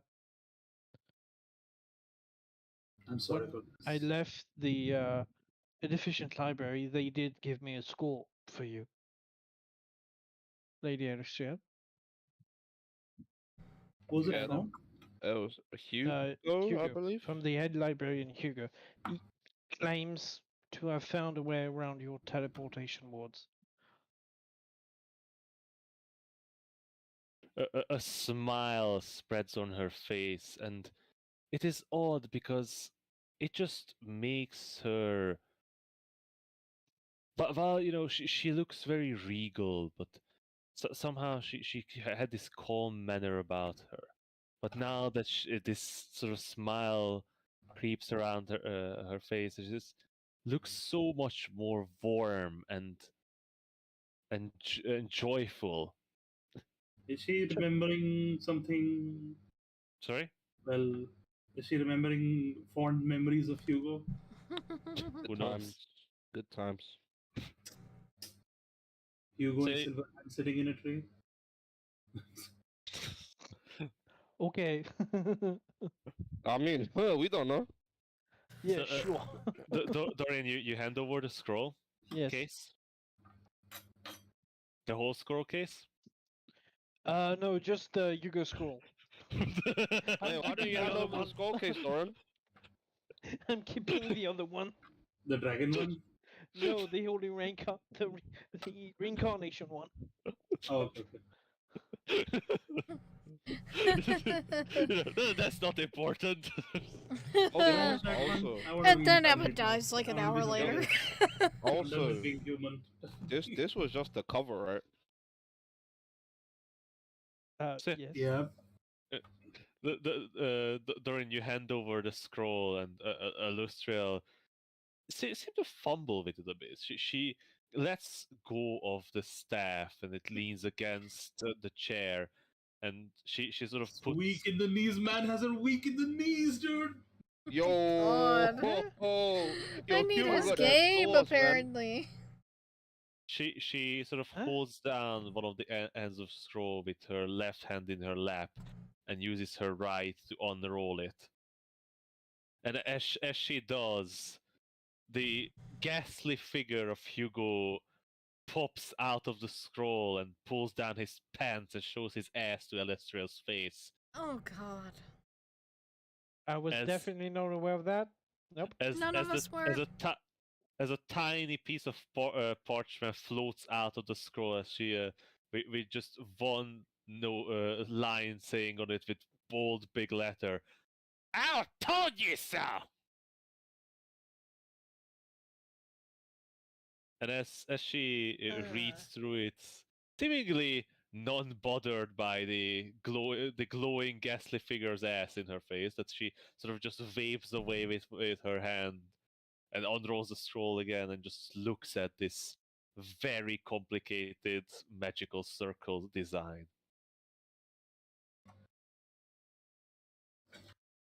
Well, well, well. That fool really done it. What? Oh, you're not mad at him? Well, you see, Hugo came to the university to study magic, but it seemed that he has no talent for it at all. But he had talent for learning.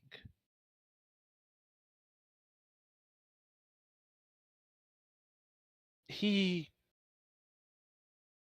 was a prime student for many, many studies, but without the magical know-how, he was lagging behind others. he was convinced that it is possible to safely teleport inside Silvery Moon. As I said, the wards prevent this by design. I am able to allow teleportation to those that I trust, but that is a very limited number of people. But What you say this, is that there is a way in the wards that doesn't involve you letting them in. well, not really. Look, and she sort of unrolls the again fumbles around a bit with the scroll. Her left hand under her long sleeve, she sort of pushes one edge of the scroll out, and she unrolls it into her lap. This is a warded teleportation circle that integrates with Silver Moon's ward. A bypass, you could say, that contains whoever enters through it and can be allowed through a barrier. It is a combination of a teleportation and a magic circle.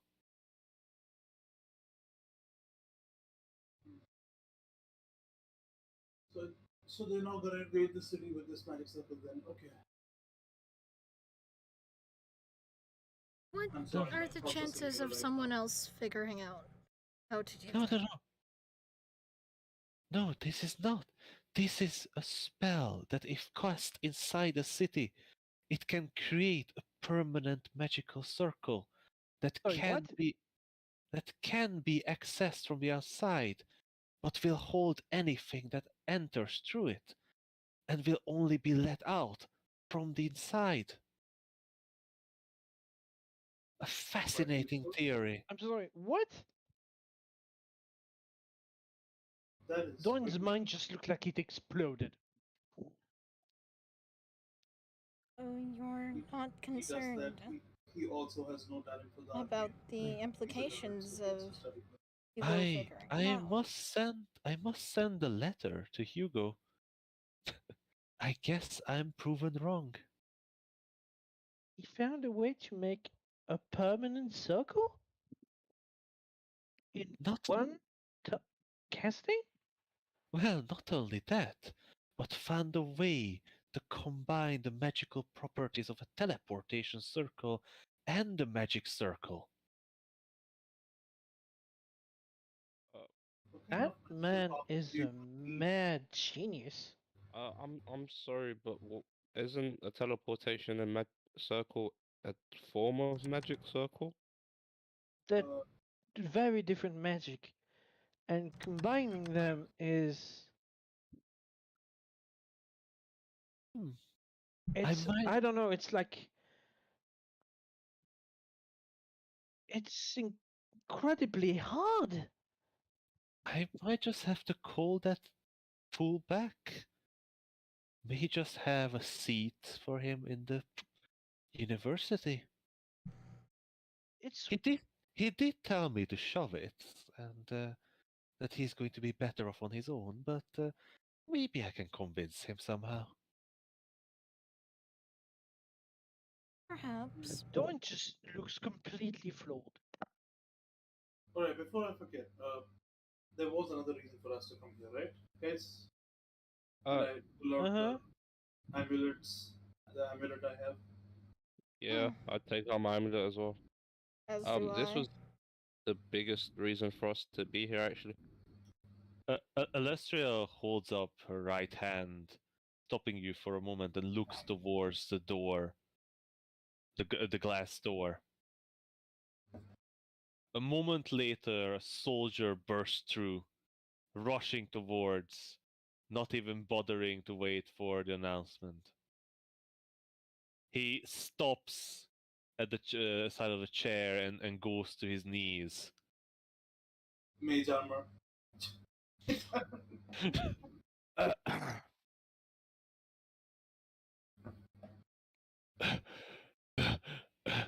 Lady Illustrial, there are fires burning in the woods.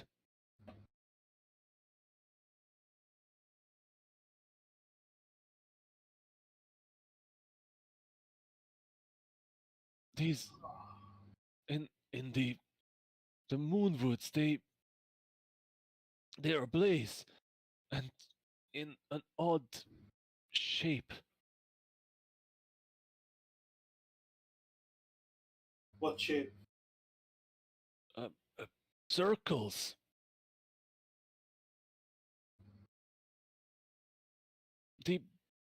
The scouts came back. They said they found no activity.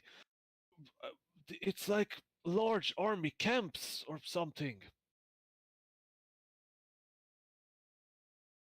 Alustriel stands up from her chair and grabs hold of her staff once again. She sort of docks her left arm to her side. Well, it seems that unfortunately, that what you've came to tell me is coming earlier than expected.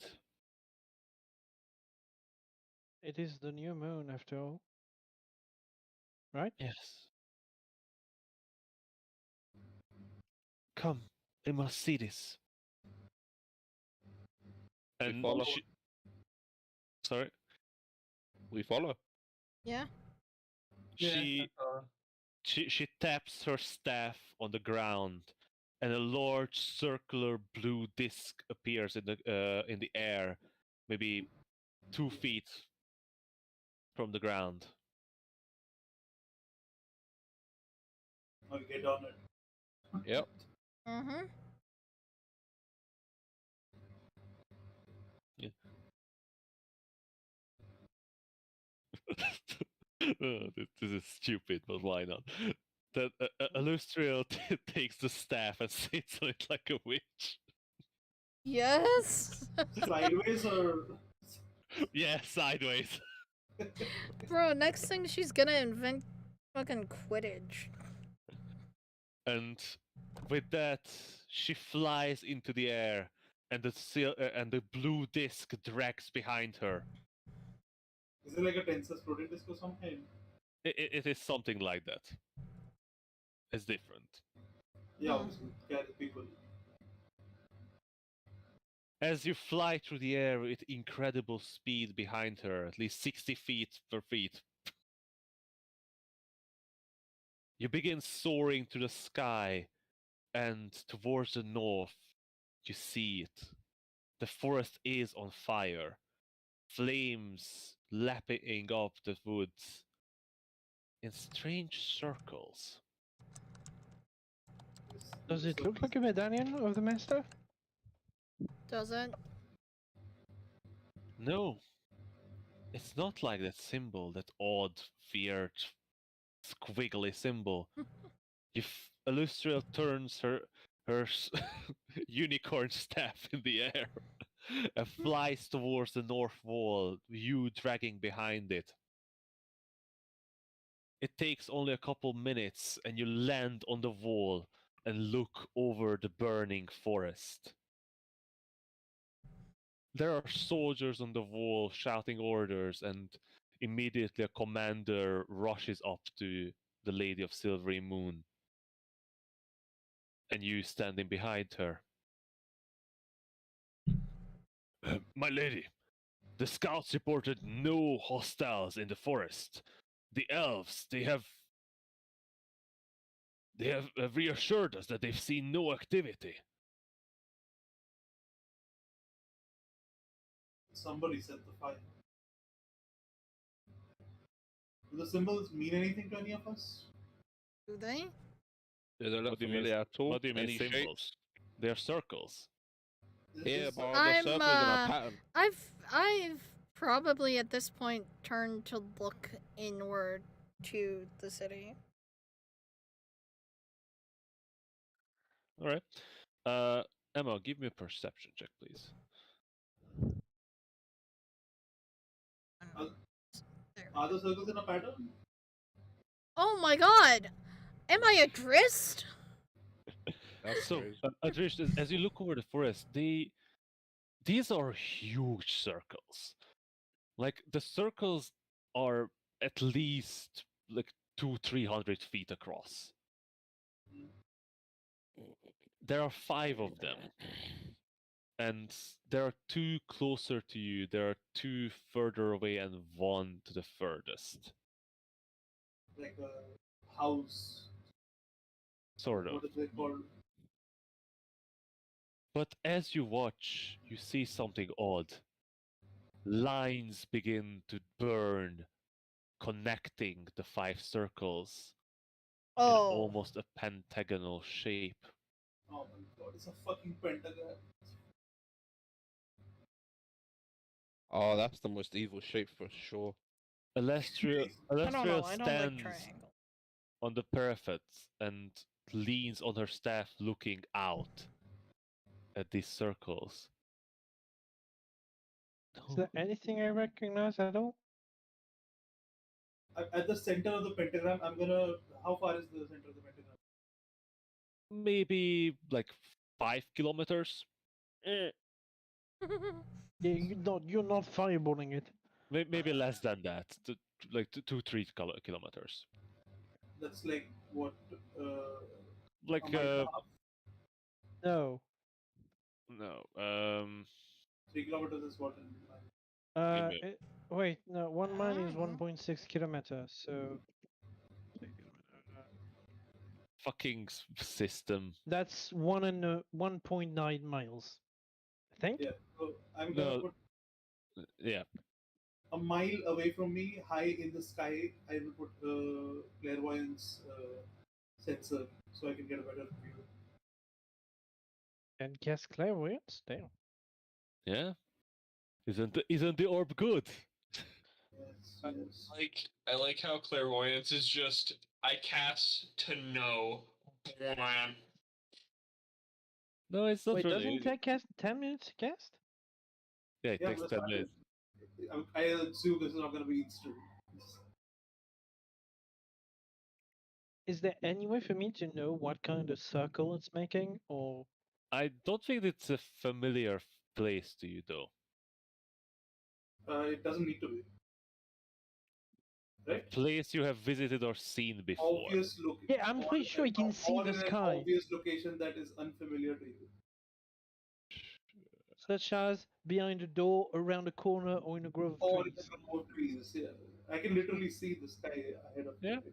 Yeah, sure. I'll allow it, but it is further than a mile away, though. Yeah, I'm gonna put it as close as possible and in the Yeah. sky so I can get like a bird's eye view. It is the dead of the night as well. That is fine. There's a million fires.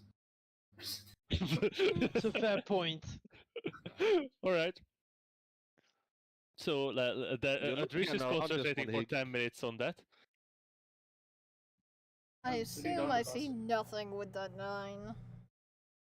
Now you see a couple people in their windows looking towards the wall. Just people seem to have noticed that there's something going on. There's no suspicious movement, right? Like, there's no No. one. Okay. Guys, people will begin to panic shortly. You know, more so than they're already doing. Well, you know what would have helped with that? Now's probably not the time, just. Alestria is fixated on these fires, and she seemed to be mumbling on her breath. Do we hear what she says? Probably casting or something. No, that is impossible. That would require at least 60, 80 people working in unison. How? How would they even They have- coordinate? They have enough people. If you can put the fire out, if you can interrupt it, now is the time. I continue casting. Is there anything we can do to help? Is there? I feel if I think this is out of our league, Phil. Alestria turns to the captain. gather the forces immediately. This needs to be stopped. Create 5 groups, 5 contingencies. They need to ride at each circle. The soldier does. The captain doesn't seem to ask any questions. Just salutes and rushes away. Alystriel turns towards all of you, and now the smile completely evaporated from her face, and she looks worried. How bad is it? This, while it seems possible, that is a summoning circle. A Oh. 5-pointed summoning circle. The fuck they're summoning? Those Could be that books, they're Doran. summoning a giant monstrosity. Or an army. Do you have any idea what they're summoning, my lady? Something horrible, without a doubt. It should be impossible. For such scale, you would need so many spellcasters concentrating on the same thing at once. No matter how powerful they are, the sheer logistic to do the same thing at once, it's impossible. But And in it's happened. secret. How do we stop it? Like, How do How do we we stop keep it? it Yes. impossible?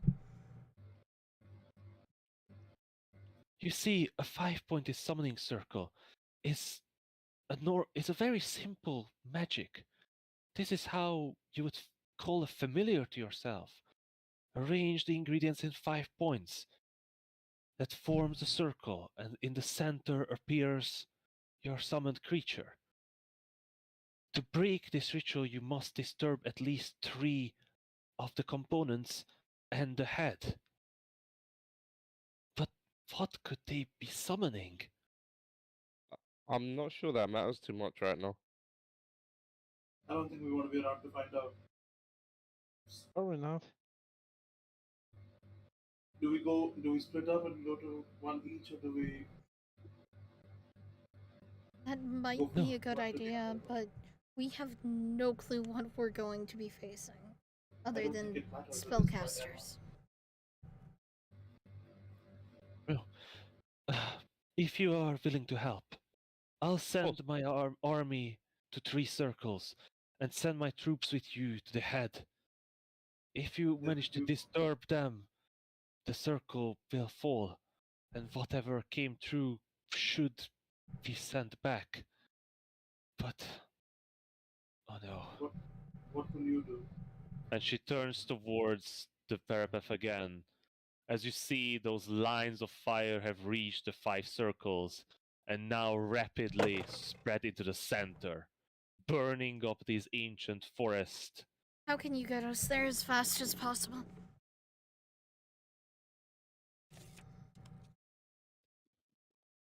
Oh god, we're gonna do something stupid again. Huh? We really don't have a choice right now, Doran. I'm not saying we do. I'm assuming this summoning circle that is similar to a like a fight familiar spell takes sense about the same time as a clairvoyant spell.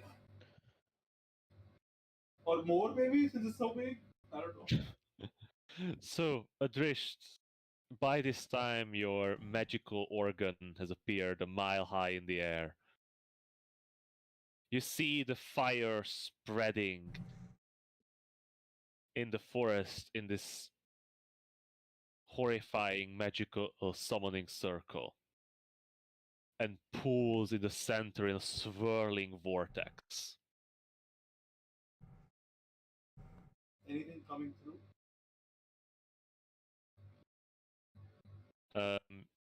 Alystriel turns to all of you. Head to the Hunter's Gate. I'll arrange your steeds to get there with you. You must ride with my troops as fast as you can. How long do we have? Not long. It doesn't matter how long we have, we just go. Exactly.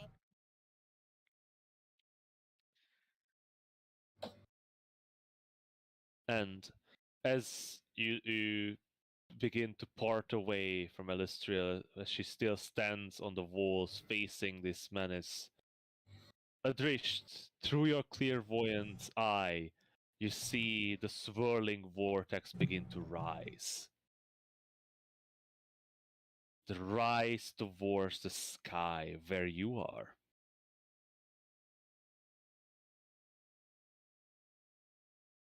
As it rises, all of you except Adrisht, who is looking very closely and almost blinded by the fire, you see this tower of flame extends towards the sky, reaching high, too high. It's not the height of Rorgiax, but whatever is coming through is big. The fire detaches from the ground and expands to the sides. Are they For- summoning an elemental evil?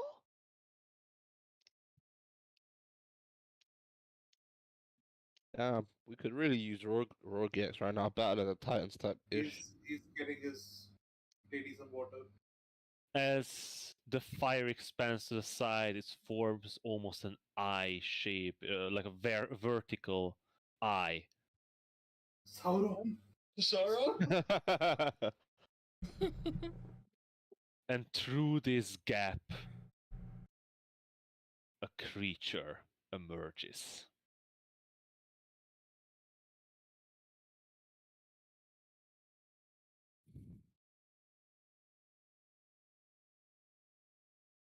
Standing over 200 feet tall,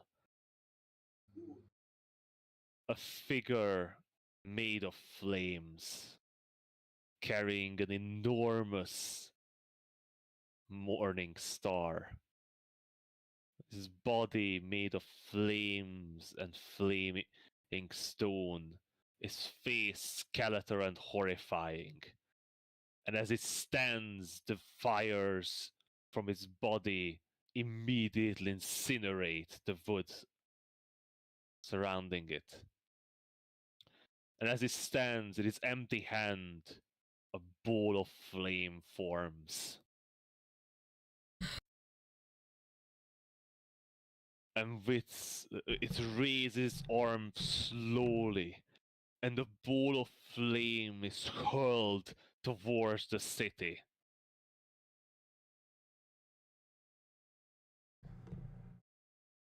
The fire sphere that rolls towards you in the sky is maybe 30 feet across.